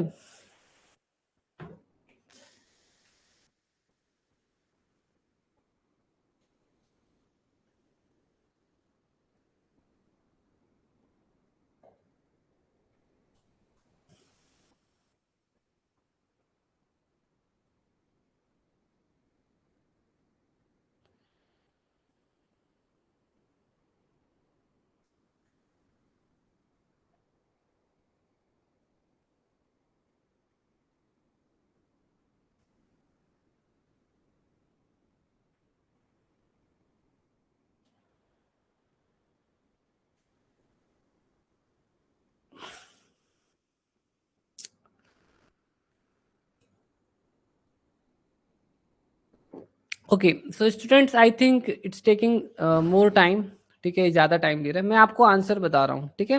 So I think it's taking more time, so see what's the answer. इसका राइट आंसर है, ठीक है, सुन लीजिए, इसका राइट आंसर है option A. Okay, let me just tell you Smriti, right answer option A. चलो मैं एक्सप्लेन करता हूँ कैसे आएगा। इट्स ओके बच्चों, कोई बात नहीं, ठीक है। Let me tell you, explain, ठीक है, कैसे करना है। देखो,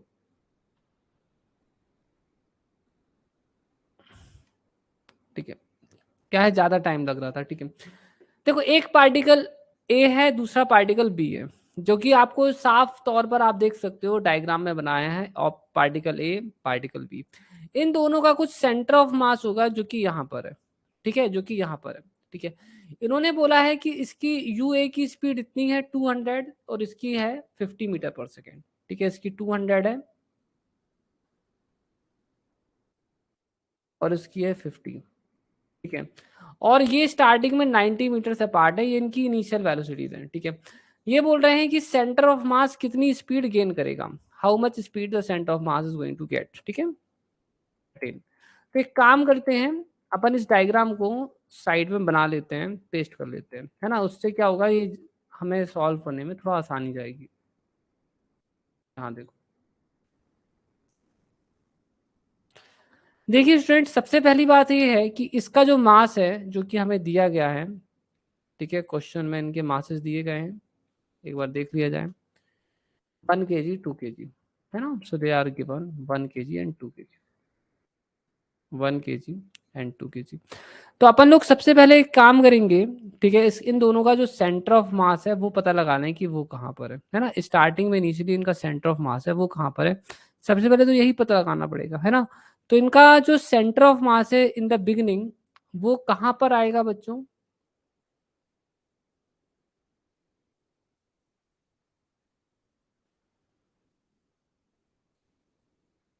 m1y1 plus m2y2 upon m1 plus m2, सो 1 इंटू 0 प्लस 2 इंटू 90 आ गया, वेरी गुड।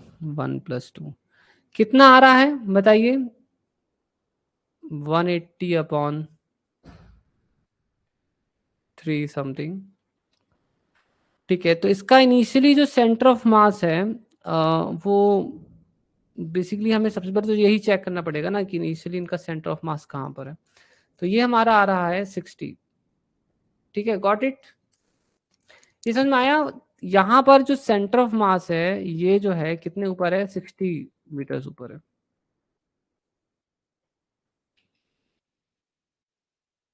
ठीक है, आया समझ में? ठीक है, देखो अब क्या होता है कि बेसिकली अब सेंटर ऑफ मास कितने ऊपर जाएगा, अब सेंटर ऑफ मास जितना भी ऊपर जाएगा वो इसी के ऊपर से जाएगा, है ना, इसी के ऊपर जाएगा। सेंटर ऑफ मास को जितना ऊपर या नीचे जाना होगा तो वो हम निकालेंगे। ठीक है, तो इसके लिए हम सेंटर ऑफ मास का इक्वेशन ऑफ मोशन यूज करेंगे, v centre of mass square equal to u centre of mass square plus 2a centre of mass, ठीक है, and that is the S centre of mass. ठीक है, और वो यहां से अब इस पॉइंट से जो है हम उसकी लेंगे, तो हमें यू सेंटर ऑफ मास पहले तो पता होना चाहिए। तो यू सेंटर ऑफ मास कैसे निकलेगा, m1 u1 plus m2 u2 upon m1 plus m2। तो हमें वेलोसिटीज तो दी गई हैं इन द स्टार्टिंग इटसेल्फ, तो अगर आप क्वेश्चन देखेंगे तो उसमें जो वेलोसिटीज थी वो दी गई हैं। ठीक है, तो कितनी कितनी दी गई थी, 200 और कितनी 250 दी गई है ना, तो that is given to be 200 और इसकी दी है 50। तो ये हो जाएगा हमारा 1 इंटू 200 प्लस 2 इंटू 50 अपॉन 3। तो कितना आ रहा है बच्चों इनिशियल सेंटर ऑफ, मतलब इनिशियल वेलोसिटी कितनी आ रही है सेंटर ऑफ मास की, initial velocity, so that is about to कितनी, how much is it coming, 300 upon 3। गलत गलत गलत, ऊपर वाली नीचे की तरफ आ रही है। ठीक है, आया समझ में? ठीक है, अब जब सेंटर ऑफ मास अपनी हाईएस्ट पॉइंट पर जाएगा तो उसकी वीसी तो 0 हो जाएगा। ठीक है, सेंटर ऑफ मास में जो नेट एक्सेलरेशन लग रहा है वो नीचे की तरफ लग रहा है। ठीक है, उस पर जो एक्सेलरेशन लग रहा है वो नीचे की तरफ लग रहा है। तो मैं सारी वैल्यूज पुट कर देता हूँ, 0 प्लस 100 अपॉन 3 का स्क्वायर प्लस 2 माइनस जी। तो जी की वैल्यू हम कितनी ले लें, 10 ले लेते हैं इंटू एस। ठीक है, और ये लेना है माइनस, दैट शुड बी -10। तो हमारा जो एस आ रहा है वो कितना आ रहा है बच्चों, what is the value of S we are getting, can you tell me what is the value of S we are about to gate?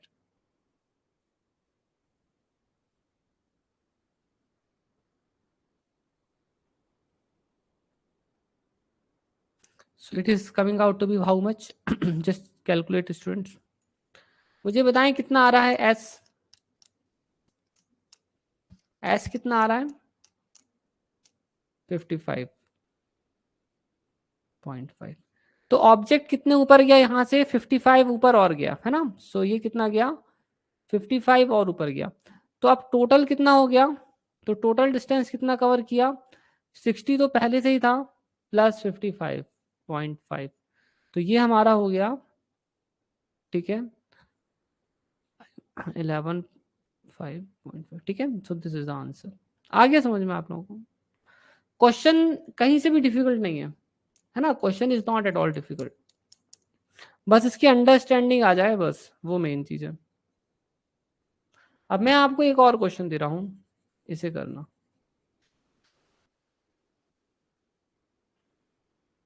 अगर आप क्लासिकल मैकेनिक्स पढ़ोगे ना तो आपको इतना मजा आएगा कि मैं क्या ही बताऊं। जो चीज पढ़ने लगो ना, अगर आप अच्छे से पढ़ते हो ना तो उसी में बहुत इंटरेस्ट आ जाता है। अब मैं आज देखो क्वेश्चन दूंगा तो आप लोगों को करने में मजा भी आएगा, क्योंकि अब इंटरेस्ट आएगा तो मजा भी आएगा उसे पढ़ने में।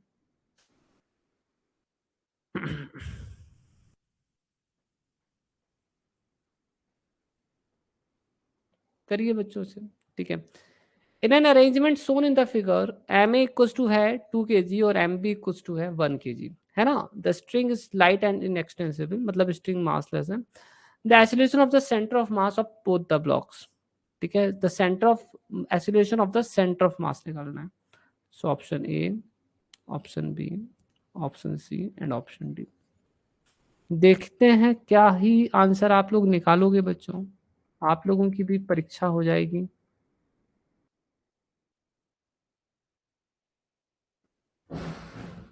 G/3, G/9, ठीक है, दिस G/9, G या नन ऑफ दिस। जस्ट बच्चों जिसका जो भी आंसर आए मुझे बता देना।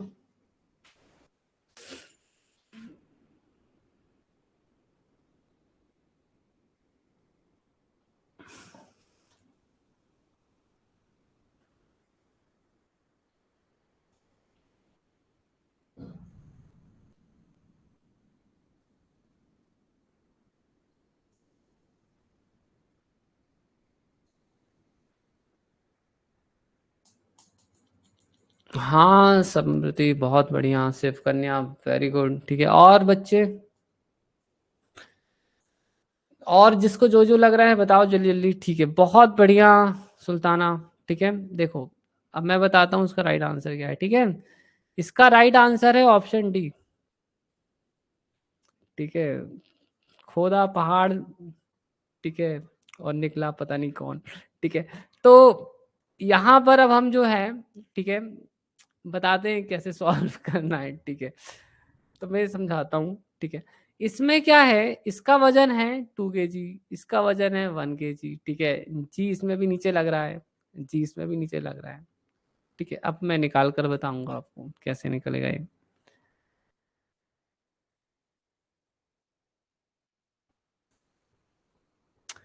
देखो बच्चों क्लासिकल मैकेनिक्स कठिन नहीं है, आप लोग कंफ्यूज हो जाते हो बस। अरे कुछ नहीं होता बच्चों, अभी सीखने की उम्र है, ठीक है, और हार जीत तो होती रहती है, ठीक है। देखो ये 2 kg का है, इसमें जो जी है वो नीचे की तरफ लग रहा है -G, इसमें भी जो जी है, ठीक है, 1 kg का, ये भी नीचे की तरफ लग रहा है, ठीक है। इसका मास है 2 kg, इसका मास है 1 kg, ठीक है। एसिलेरेशन का फॉर्मूला होता है सेंटर ऑफ मास का, ठीक है, m1 a1 plus m2 a2 upon m1 plus m2, ठीक है, ओके, ठीक है, वेरी गुड। अब चलो मैं आप लोगों को बच्चों सब कुछ समझाऊंगा, ठीक है, थोड़ा सा आपको वेट करना पड़ेगा, ठीक है। सबसे पहली बात तो ये है कि आपको यहाँ पर ये समझनी पड़ेगी कि इसमें जी नीचे की तरफ लग रहा है, इसमें जी नीचे की तरफ लग रहा है, बट इनका एसिलरेशन आपको थोड़ी ना मालूम है, ठीक है। तो मैंने आपको बताया था एसिलरेशन निकालने का formula net pulling force upon total mass to be pulled. तो नेट पुलिंग फोर्स, इसमें -G नीचे की तरफ लग रहा है, तो ये हो जाएगा -2G, ठीक है। इसमें नीचे की तरफ लग रहा है, बट ये दोनों एक दूसरे के अपोजिट में है ना, तो एक दूसरे के क्या है, अपोजिट में है ना, they are just opposite to each other. तो आप यहाँ पर कंफ्यूज ना हो, इसके लिए मैं आपको एक बात बताता हूँ, ठीक है, इसका जो टेक्निक है, तो ये आपका हो जाएगा नेट पुलिंग फोर्स जो है वो हो जाएगा आपका 2G-G, ठीक है, upon 3, that is equal to हो जाएगा G/3। और अब ये जाएंगे कैसे ये भी बताता हूँ। देखिए जो A1 है ना वो ऊपर की तरफ जाएगा, देखिए ये सॉरी, यहाँ पर क्या हो रहा है कि ये मास ज्यादा है और ये मास कम है, तो इसका जो रोटेशन होगा ना वो ऐसा होगा। तो ना A1 जो है ना आपका, ये हो जाएगा आपका -G/3, और ये चीज आपकी जो दिख रही है ना ये ऊपर जा रही है, तो A2 आपका हो जाएगा +G/3। ये चीज समझ में आई आप लोगों को, ठीक है। तो मैं यहाँ पर वैल्यू पुट कर दूंगा, तो एम ये हो गया 2 इंटू -G/3 प्लस 1 इंटू, ठीक है, G/3 अपॉन टोटल मास 1 + 2, ठीक है। तो ये हमारा हो जाएगा -2G/3 प्लस G/3, ठीक है, अपॉन 3, तो ये हमारा हो जाएगा -G/9, -G/9, ये है आंसर। Got it, -G/9, this is the right answer.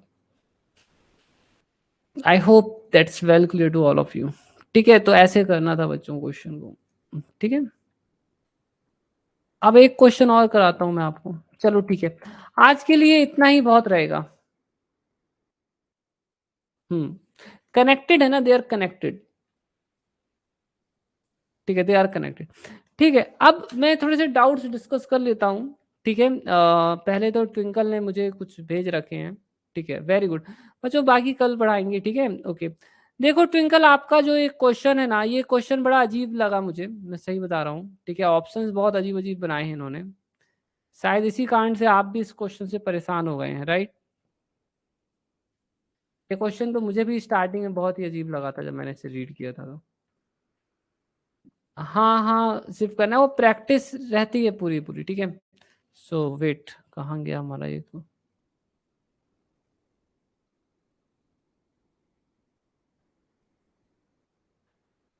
ठीक है, सो स्टूडेंट्स, मेरा ये कहाँ गया। ठीक है, ओके फाइन। ठीक है, नाउ इट्स वर्किंग सर। हाँ, जस्ट एक डाउट। देखो ये जो क्वेश्चन है ना, इसका राइट आंसर ये है। इस क्वेश्चन में बोला है कि एक रॉड इज हैंगिंग, एक रॉड हैंग कर रही है, a particle is travelling in the horizontal direction collides with rod. देखो ये क्वेश्चन ना कुछ अजीब प्रकार का क्वेश्चन है, कंप्लीट नहीं है। यहाँ पर हम ग्रेविटी को इग्नोर करें या ना करें कुछ समझ में नहीं आ रहा है इस क्वेश्चन में, है ना। ये क्वेश्चन अजीब है, मतलब बहुत अजीब है। अगर हम ग्रेविटी को एक्सेप्ट करते हैं कि चलो ग्रेविटी भी है यहाँ पर, if we just except the gravity, ठीक है, अगर हम ग्रेविटी को एक्सेप्ट करें तो यहाँ पर क्योंकि ये पार्टिकल इस तरफ आ रहा है, ये से टकराएगा, तो क्योंकि ग्रेविटी एक यहाँ पर एक्सटर्नल फोर्स की तरह यहाँ पर काम करेगी, वो कोई सेंट्रल फोर्स की तरह यहाँ काम नहीं करने वाली है। That's not going to be vector central force. तो यहाँ पर आपका ना ही लीनियर मोमेंटम कंजर्व होगा, आपका एंगुलर मोमेंटम कंजर्व होगा। ठीक है, so which of the following is not correct.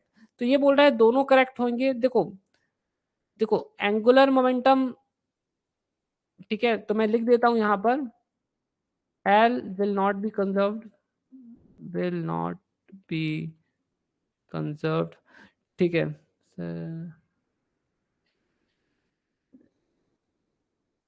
एक सेकेंड, क्या बोल रहे हैं। ठीक है, और P will not be conserved, will not be conserve, ये भी कंजर्व नहीं होगा, दोनों कंजर्व नहीं। क्यों? Because there is an external force, gravitation force is an external force, so it will not be conserve. तो ये वाला करेक्ट नहीं है। Linear momentum is conserve, that is not correct. ठीक है, neither linear momentum nor angular momentum is conserve. ठीक है, which of, तो which of the following is not correct, है ना। तो ये तो करेक्ट है, तो ये भी गलत हो गया, है ना। तो ये भी गलत है, तो इसमें क्या है। ठीक है, हमें ये ढूंढना है कि कौन सा इनकरेक्ट है। Which is of the following is not correct. Oh sorry, ठीक है, मैं फिर इस क्वेश्चन में लगता है घूम गया। ठीक है, ये क्वेश्चन बहुत कंफ्यूज कर रहा है। ठीक है, मैं एक बार फिर से जो है, 1 सेकेंड। ठीक है, हमें नॉट करेक्ट ढूंढना है ना, विच of the following is not correct, तो ये नॉट करेक्ट है। ठीक है, so this is not correct, है ना। ठीक है, लीनियर मोमेंटम इज कंजर्व्ड, ठीक है, so that is not correct. ठीक है, ये भी करेक्ट नहीं है। ठीक है, linear momentum is not conserved but angular momentum is conserved. ठीक है, so which of the following is not correct. 1 second, ये स्टेटमेंट ना थोड़ा सा करेक्ट है। ठीक है, तो ये हमारा, और neither linear momentum nor angular momentum. ठीक है, बता रहा हूँ एक्चुअली में, eight the time of collision only it will be conserved. सिर्फ कन्या, ठीक है, बता दूं कि जिस टाइम पर कोलिजन होता है ना, at that time only it will be conserved, इसके अलावा कंजर्व नहीं होगा। Only at the time of collision it will be conserved. ठीक है, तो angular momentum will be conserved only at the time of collision, otherwise it will not be conserved. तो angular momentum is conserved, which of the following is not correct, है ना। सो angular momentum will can be conserved at the time of collision. ठीक है, तो इस तरह से ये भी इनकरेक्ट हो जाएगा। ठीक है, सो linear momentum will not be conserved but angular momentum will be conserved. तो इसके आंसर है ए, बी और सी। ठीक है, देखो मैं एक बात एकदम क्लियरली बता दूं आपको कि इस पूरी प्रोसीजर में ना ही एंगुलर मोमेंटम कंजर्व होने वाला है, ना ही लीनियर मोमेंटम कंजर्व होगा। एंगुलर मोमेंटम सिर्फ और सिर्फ at the time of collision conserve हो सकता है। ठीक है, बस ठीक है, इसके अलावा और कुछ नहीं यहाँ पर। ठीक है, चलो अब मैं ट्विंकल आपका हैंड रेज एक्सेप्ट कर लेता हूँ, बताइए। हाँ ट्विंकल बोलिए।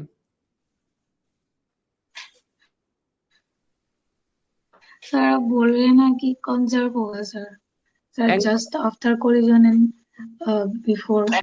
सर वो कैसे कंजर्व होता है वही समझ में नहीं आया सर। सर देखो मतलब कंजर्व तो देखो आपने क्या कहा कि रहता है, मेरी कंजर्व। बात सुन लीजिए, हाँ कैसे होगा? मेरी बात सुन लीजिए। क्या है कि अगर कोई हाँ सर। एक्सटर्नल टॉर्क ना हो, ठीक है, एक्सटर्नल फोर्स नहीं होगा तो एक्सटर्नल टॉर्क नहीं होगा। हाँ सर। कोई एक्सटर्नल टॉर्क ना होने से dl/dt भी हाँ जीरो हो सर। जाएगा और एंगुलर मोमेंटम कांस्टेंट हो जाएगा। अब यहाँ पर प्रॉब्लम ये है कि हमारा हाँ ग्रेविटेशन फोर्स सर। है, तो उसके कारण एक्सटर्नल टॉर्क आएगा, तो ये कंडीशन सेटिस्फाई नहीं हो पाएगी, इसलिए हमारा एंगुलर मोमेंटम भी कंजर्व नहीं होगा। क्या होता है जब दो पार्टिकल्स, आइसोलेटेड पार्टिकल्स एक दूसरे के साथ इंटरेक्ट करते हैं ना, तभी एंगुलर मोमेंटम और आपका लीनियर मोमेंटम कंजर्व होता है। बट यहाँ पर दो पार्टिकल्स के अलावा हमारे पास ग्रेविटेशनल फोर्स भी है, ठीक है, which is causing A disturbance. तो इसलिए यहाँ ना तो एंगुलर मोमेंटम कंजर्व होने वाला है, ना ही यहाँ पर लीनियर मोमेंटम कंजर्व होगा।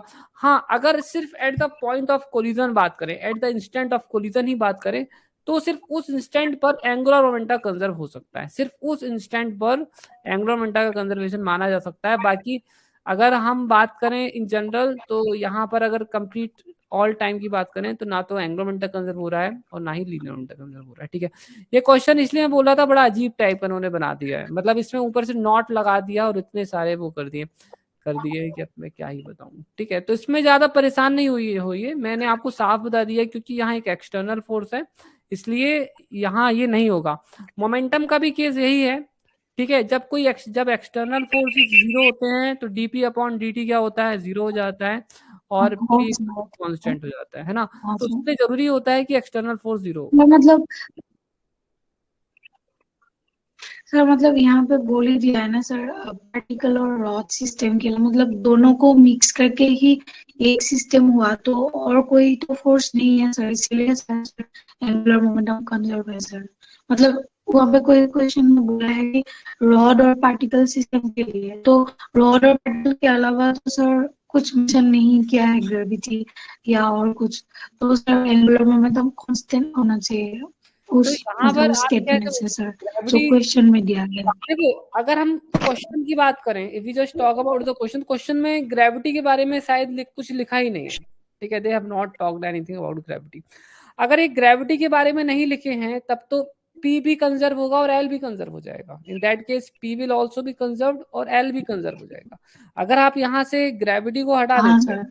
अगर आप ग्रेविटी को इग्नोर करते हो, चलो हम इग्नोर कर दिए, हाँ सर तब P तो और कुछ L, एक्सटर्नल रहेगा P कुछ और भी L नहीं। दोनों कंजर्व हो जाएगा, तो P कंजर्व हो रहा है और L भी कंजर्व हो रहा है।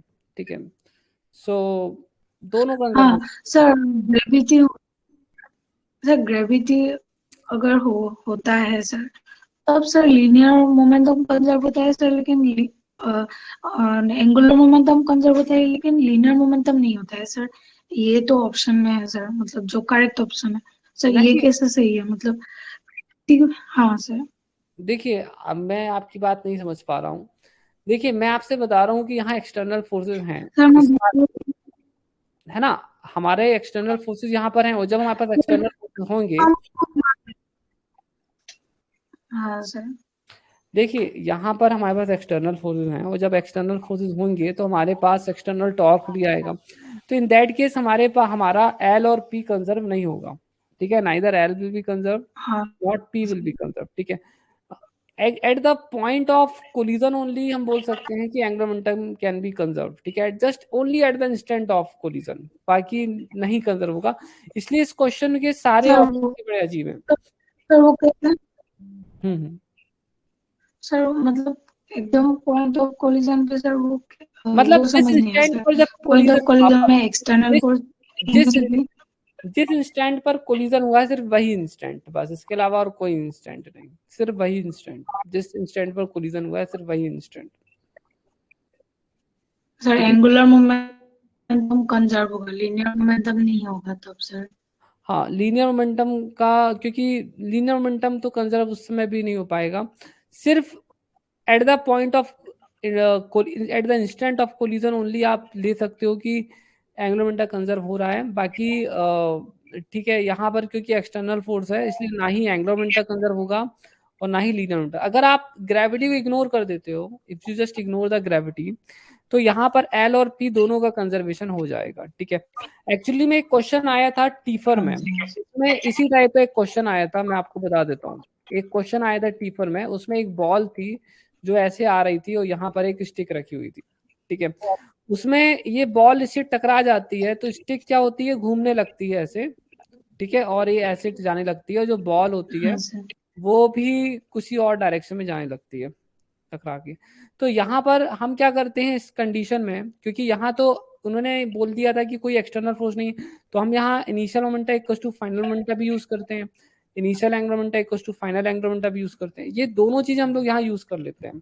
ठीक है, बाकी और सॉल्व करके आंसर भी लाते हैं हम लोग, वहां उस क्वेश्चन को हमने सॉल्व करके आंसर भी लाया था। मतलब वहां पर तो दोनों कंजर्व हुआ, पीबी का भी कंजर्वेशन लिया और हमने स्टिक के एंग्लोमेंट मतलब हमने एंग्लोमेंटा का भी कंजर्व लिया। बट यहाँ पर क्योंकि एक्सटर्नल टॉर्क है ना तो नहीं लोगे। बट अगर आप ग्रेविटी को इग्नोर करते हो तो एल भी कंजर्व हो जाएगा और पी भी कंजर्व हो जाएगा। हाँ सर। ठीक है, सो एल भी कंजर्व, अगर आप ग्रेविटी को सर इग्नोर सर करते हो समझ तो आया। एल भी कंजर्व हो जाएगा और पी भी कंजर्व हो जाएगा। बट अगर ग्रेविटी को इंक्लूड करते हैं तो ना ही एल कंजर्व होगा ना ही पी कंजर्व होगा।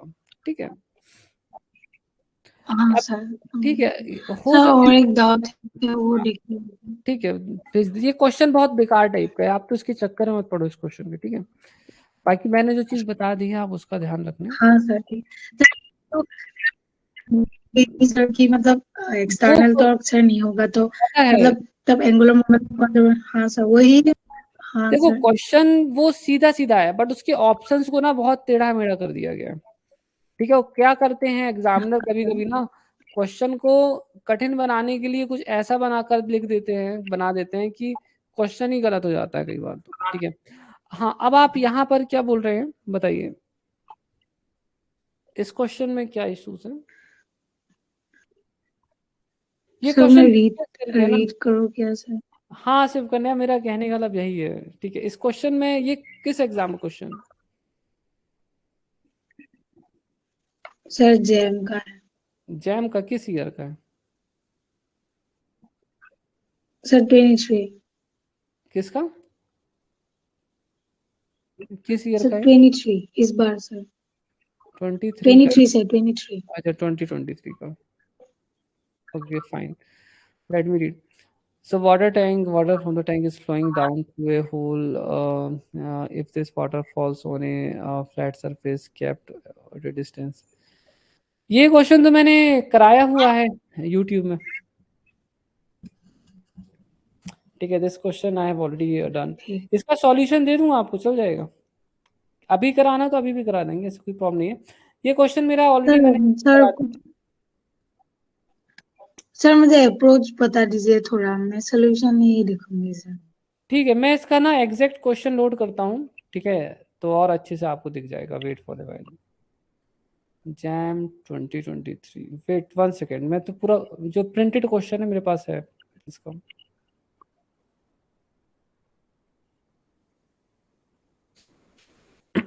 वेट फॉर भाई। हाँ सर।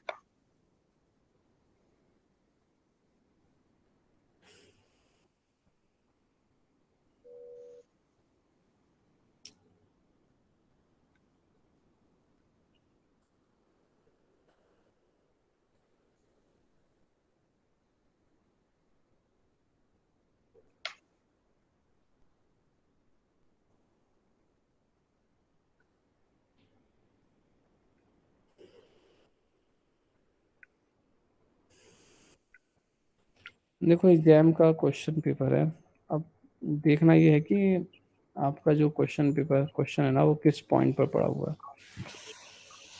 शायद ऐसे ढूंढने में तो ये बहुत टाइम ले लेगा। ठीक है,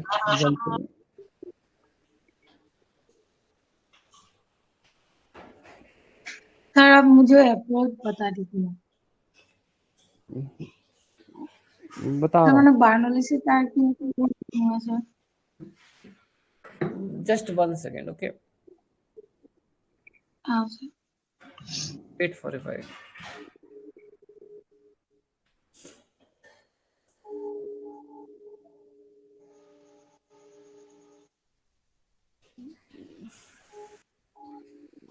फाइन, देखिए क्वेश्चन प्रिंटेड फॉर्म में मुझे मिल गया है। मैं प्रिंटेड क्वेश्चन इसलिए ले रहा हूँ क्योंकि ये ज़्यादा बेटर रहेगा विजुअलाइजेशन के लिए, ठीक है। So I just I got the question,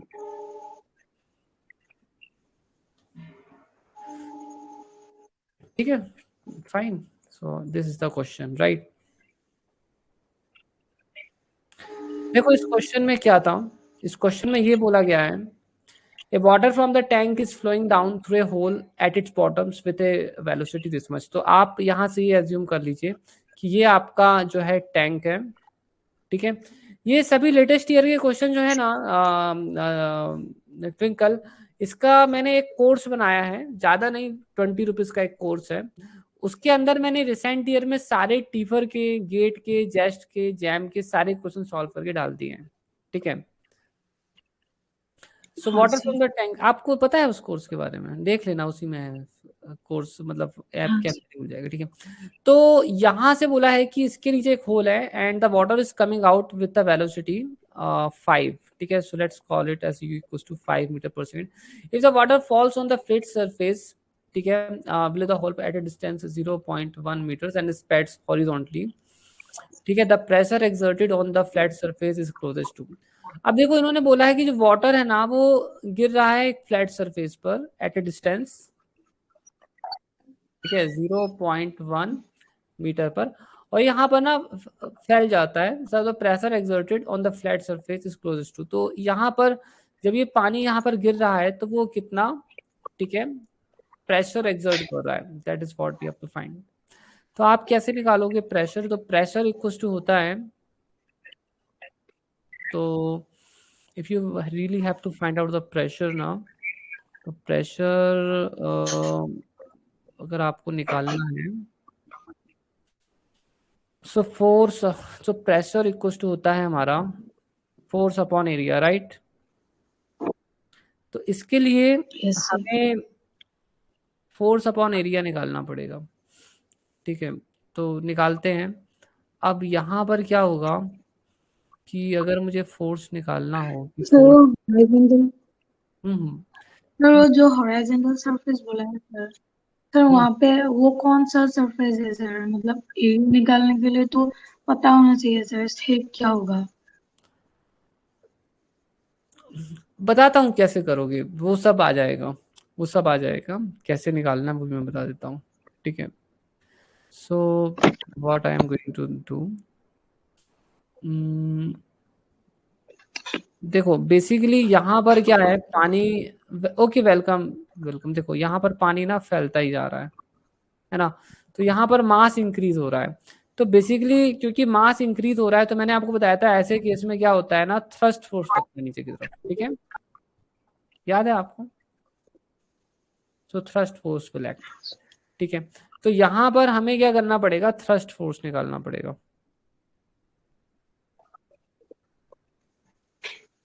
DM upon dt। तो ये हम निकालेंगे। अच्छा यहाँ पर एक और भी चीज हमें करनी पड़ेगी, ठीक है। हमें ना पानी यहाँ से बाहर निकल रहा है, ठीक है, तो इसको अब क्या किया जाए। वेलकम प्रिया, वेलकम बच्चों, कोई बात नहीं, मैं इस क्वेश्चन को सॉल्व करूंगा, बाकी जिन्हें डाउट्स नहीं है वो लोग जा भी सकते हैं, ठीक है प्रिया, श्योर श्योर श्योर, ठीक है, कोई इशू नहीं है। देखो यहाँ पर ना, यहाँ से पानी निकल रहा है एक होल से, उसकी वेलोसिटी दी गई है, होल का एरिया नहीं दिया है ना, they have not given us the whole, waterfall कितने डिस्टेंस नीचे गिरता है ये भी दिया है, डेंसिटी भी दी है, वेलकम वेलकम। देखो यहाँ से ना हम एक इक्वेशन, एक थ्योरम का यूज करेंगे, A1 V1 equals to A2 V2, ठीक है ट्विंकल। ये तो आप जानते ही होंगे कि ये चीज कांस्टेंट होती हाँ सर। है ना। मैं नेक्स्ट पेज पर चलता हूँ सॉल्व हाँ करने के सर। लिए, यहाँ से ये ना थोड़ा सा जगह कम पड़ रही है हमको।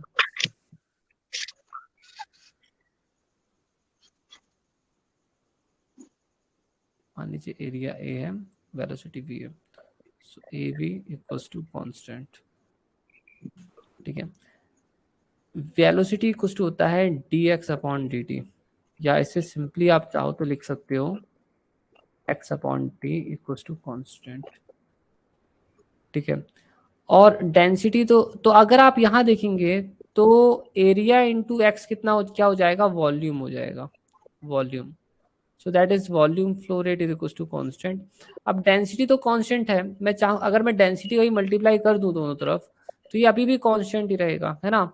बट ऐसा करने से क्या हो जाएगा, m अपॉन t जो है वो कांस्टेंट हो जाएगा, दैट इज समथिंग कांस्टेंट, ठीक है।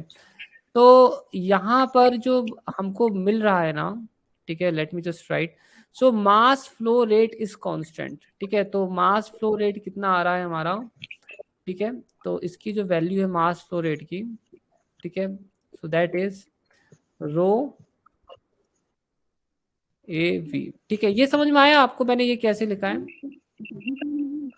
Is that clear to you? ये क्वेश्चन समझ में आया? हाँ सर। ठीक है, ये क्लियर है आपको? ये क्वांटिटी जो है ना हाँ वो सर। कांस्टेंट रहेगी, ठीक है, दिस हाँ quantity is going to be constant. So this is rho AV equals to लिख सकते हो dm upon dt, that is the mass flow rate, ठीक है।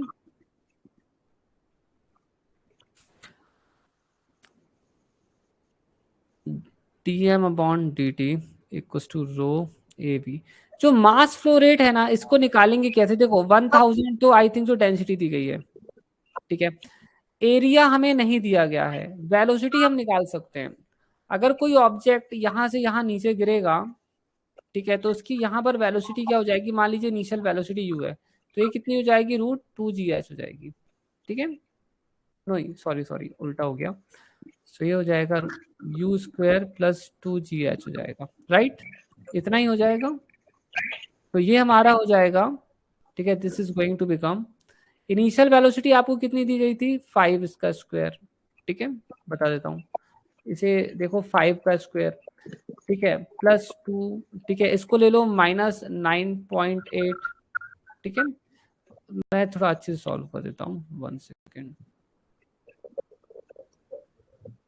तो ये हमारा हो जाएगा, u की वैल्यू हो जाएगी 5 का square plus 2 minus 9.8 minus 0.1 metres, ठीक है। अब आपको सुना है, आप इसे सॉल्व कर लो, कितना आ रहा है सॉल्व करने पर, ये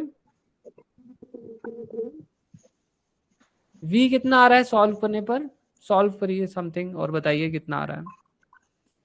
सो it will come out to be ना समथिंग 25, ठीक है, प्लस इसको मैं 9.8 को 10 मान लूँ अगर, तो ये मेरा हो जाएगा 20 समथिंग हो जाएगा,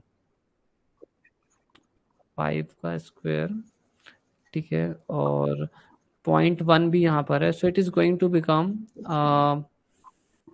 10.1 पॉइंट समथिंग आ रहा है, ठीक है। So which is equal to हो जाएगा √26, ठीक है। और इसे सॉल्व करने पर ना 5 पॉइंट समथिंग मिलेगा, ठीक है। ट्विंकल ये क्लियर हुआ आपको, इसे सॉल्व करने पर 5 पॉइंट हाँ समथिंग, सर। ठीक है। अब ये वेलोसिटी भी मुझे मिल गई, मैं मान लो इसे 5 ही ले लेता हूँ, ठीक है, ठीक है। अब मुझे क्या करना है, मुझे निकालना है फोर्स, हाँ ठीक है ना सूरज, ठीक है, ओके। अब देखो फोर्स क्या हो जाएगा, v dm अपॉन dt, ठीक है। तो v dm अपॉन dt से मैं यहाँ पर हमारा फोर्स अप्लाई पता लगाऊंगा कि हमारा फोर्स कितना है, ठीक है, how much will be our force. So ये हमारा हो जाएगा, what we have to do, तो फोर्स की वैल्यू हम कैसे निकालें, यहाँ पर बता रहा हूँ मैं आपको, ये हमारा हो जाएगा, ठीक है। ये तो आई थिंक सो हम यहाँ से ही निकाल लेंगे ना, यहाँ से ही निकल रहा है ये, ठीक है। So it is coming out from here itself, ठीक है। सो v रो AV है ना, so it is coming out to be this much, ठीक है। तो आप यहाँ पर क्या करें, यहाँ पर, और ये वैल्यू तो हमने ऑलरेडी यहाँ निकाल ली है, तो आप यहाँ वैल्यू रख दीजिए 5 into 1000 into area into velocity 5। ठीक है, अब ये क्या हो गया, हमारा फोर्स हो गया। अब ये जो एरिया है ना, इसको डिवाइड कर दो तो प्रेशर बन जाएगा 5 इंटू हाँ सर। 1000 इंटू 5। सो इसके ऐसा करने से आपका आंसर आ जाना चाहिए। ठीक है, so that should be the pressure. अब देख लेते हैं आंसर हमको किस में निकालना है। किलो न्यूटन में निकालना, आई थिंक। तो किलो न्यूटन है ना, kilo newton, newton metre square में। तो ये हमारा हो जाएगा 25 into 10⁻³ newton metre square. So that is 25 kilo newton metre square. ठीक है, अब क्लियर हो गया आपको ट्विंकल? हाँ सर। देखो आजकल जेस्ट में भी हाई फाई क्वेश्चन आते हैं, आप समझ गए ना। सर जेम में। जैम में भी आजकल ऐसे क्वेश्चन आते हैं जो इजी नहीं होते हैं। आप देख सकते हो यार, इसमें तो इन लोगों ने बहुत दिमाग वाला क्वेश्चन पूछ लिया है। एग्जाम में इतना दिमाग कहाँ कोई लगा पाएगा। ठीक है, इसके लिए तो बहुत हाँ प्रैक्टिस सर। चाहिए आप लोगों को। ठीक है, ओके, ठीक है बच्चों, ठीक है, ओके, तो आई होप सो। ठीक है, ठीक है, यहाँ पर हम लेक्चर अब खत्म करते हैं। ठीक है, सूरज इसे डाउनलोड कर लेना, बहुत इजी है। ठीक है, ये समझ में नहीं आया है आपको, ये चीज समझ में नहीं आई क्या? ये मैंने m/t को ही dm/dt लिख दिया है। m/10 को ही ना, m/t को ही मैंने dm/dt लिख दिया है। हाँ प्रिया, मुझे लगा आप चले गए हो, आप अभी भी हो। हाँ प्रिया बोलो। हाँ बोलो बोलो। हाँ प्रिया बोलो। मुझे लगता है प्रिया आपकी आवाज नहीं आ रही है। प्रिया, नॉट कमिंग योर साउंड। ठीक है, आप एक बार फिर से हैंड रेस कर लीजिए।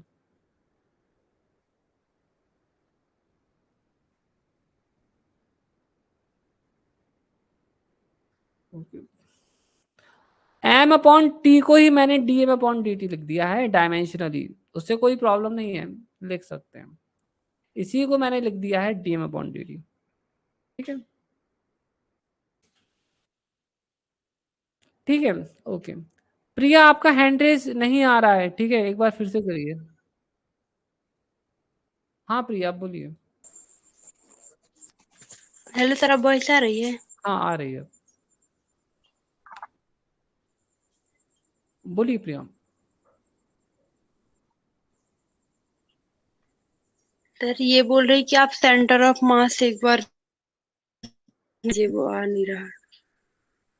कौन सा सेंटर ऑफ मास वाला जो क्वेश्चन था? आपकी आवाज रुक गई है, नहीं आ रही है।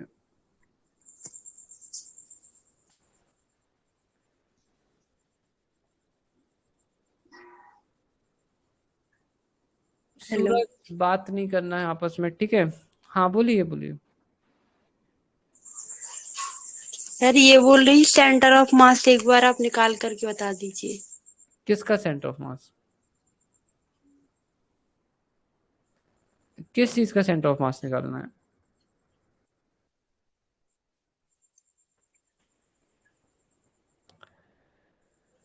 किसका सेंटर ऑफ मास निकालना है प्रिया? सर जो अभी आपने क्वेश्चन कराया ना, उसी का लास्ट में।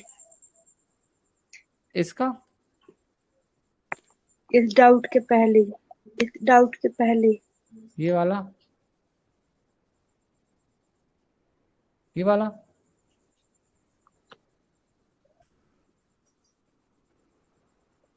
बताइए कौन सा यस वाला? सर यही। ये वाला? यस सर यही, जिसका आंसर ये आया था।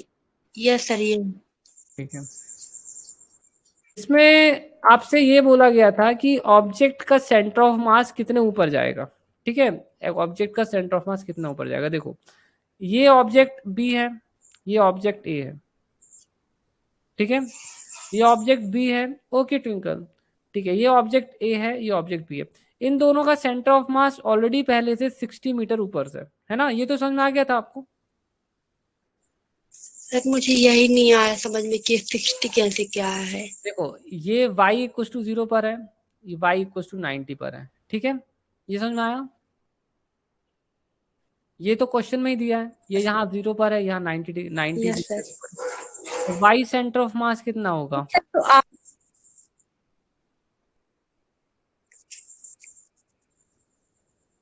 इससे यस सर क्लियर हो गया तो फिर। अब क्लियर हो गया, ठीक है, okay very good.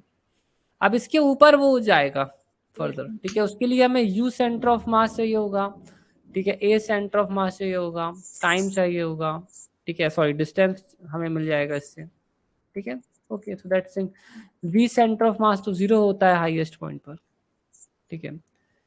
Highest point पर जब कोई भी चीज होती है ना, जब हाईएस्ट पॉइंट पर उसकी वेलोसिटी 0 हो जाती है, फिर उसके बाद वो नीचे ही आती है, ये तो सिप्रा सभी जानते हैं, ठीक है। अगर आप किसी भी ऑब्जेक्ट को फेंकोगे तो वो हाईएस्ट पॉइंट पर जाएगा, तो इसकी स्पीड 0 ही हो जाती है, फिर वहां से वो रिटर्न होता है हाईएस्ट पॉइंट से। सेंटर ऑफ मास के साथ भी ऐसा ही है, सेंटर ऑफ मास भी अगर ऊपर जा रहा है तो एक समय ऐसा आएगा जब वो वापस नीचे आएगा, जब दोनों ऑब्जेक्ट्स नीचे जमीन में आ जाएंगे तो उनका सेंटर ऑफ मास भी वापस से जमीन में आ जाएगा, ठीक है, got it Shipra? Okay sir. Okay welcome, ठीक है स्टूडेंट्स, मैं यहाँ पर क्लास एंड करता हूँ, ठीक है, bye, take care, thank you.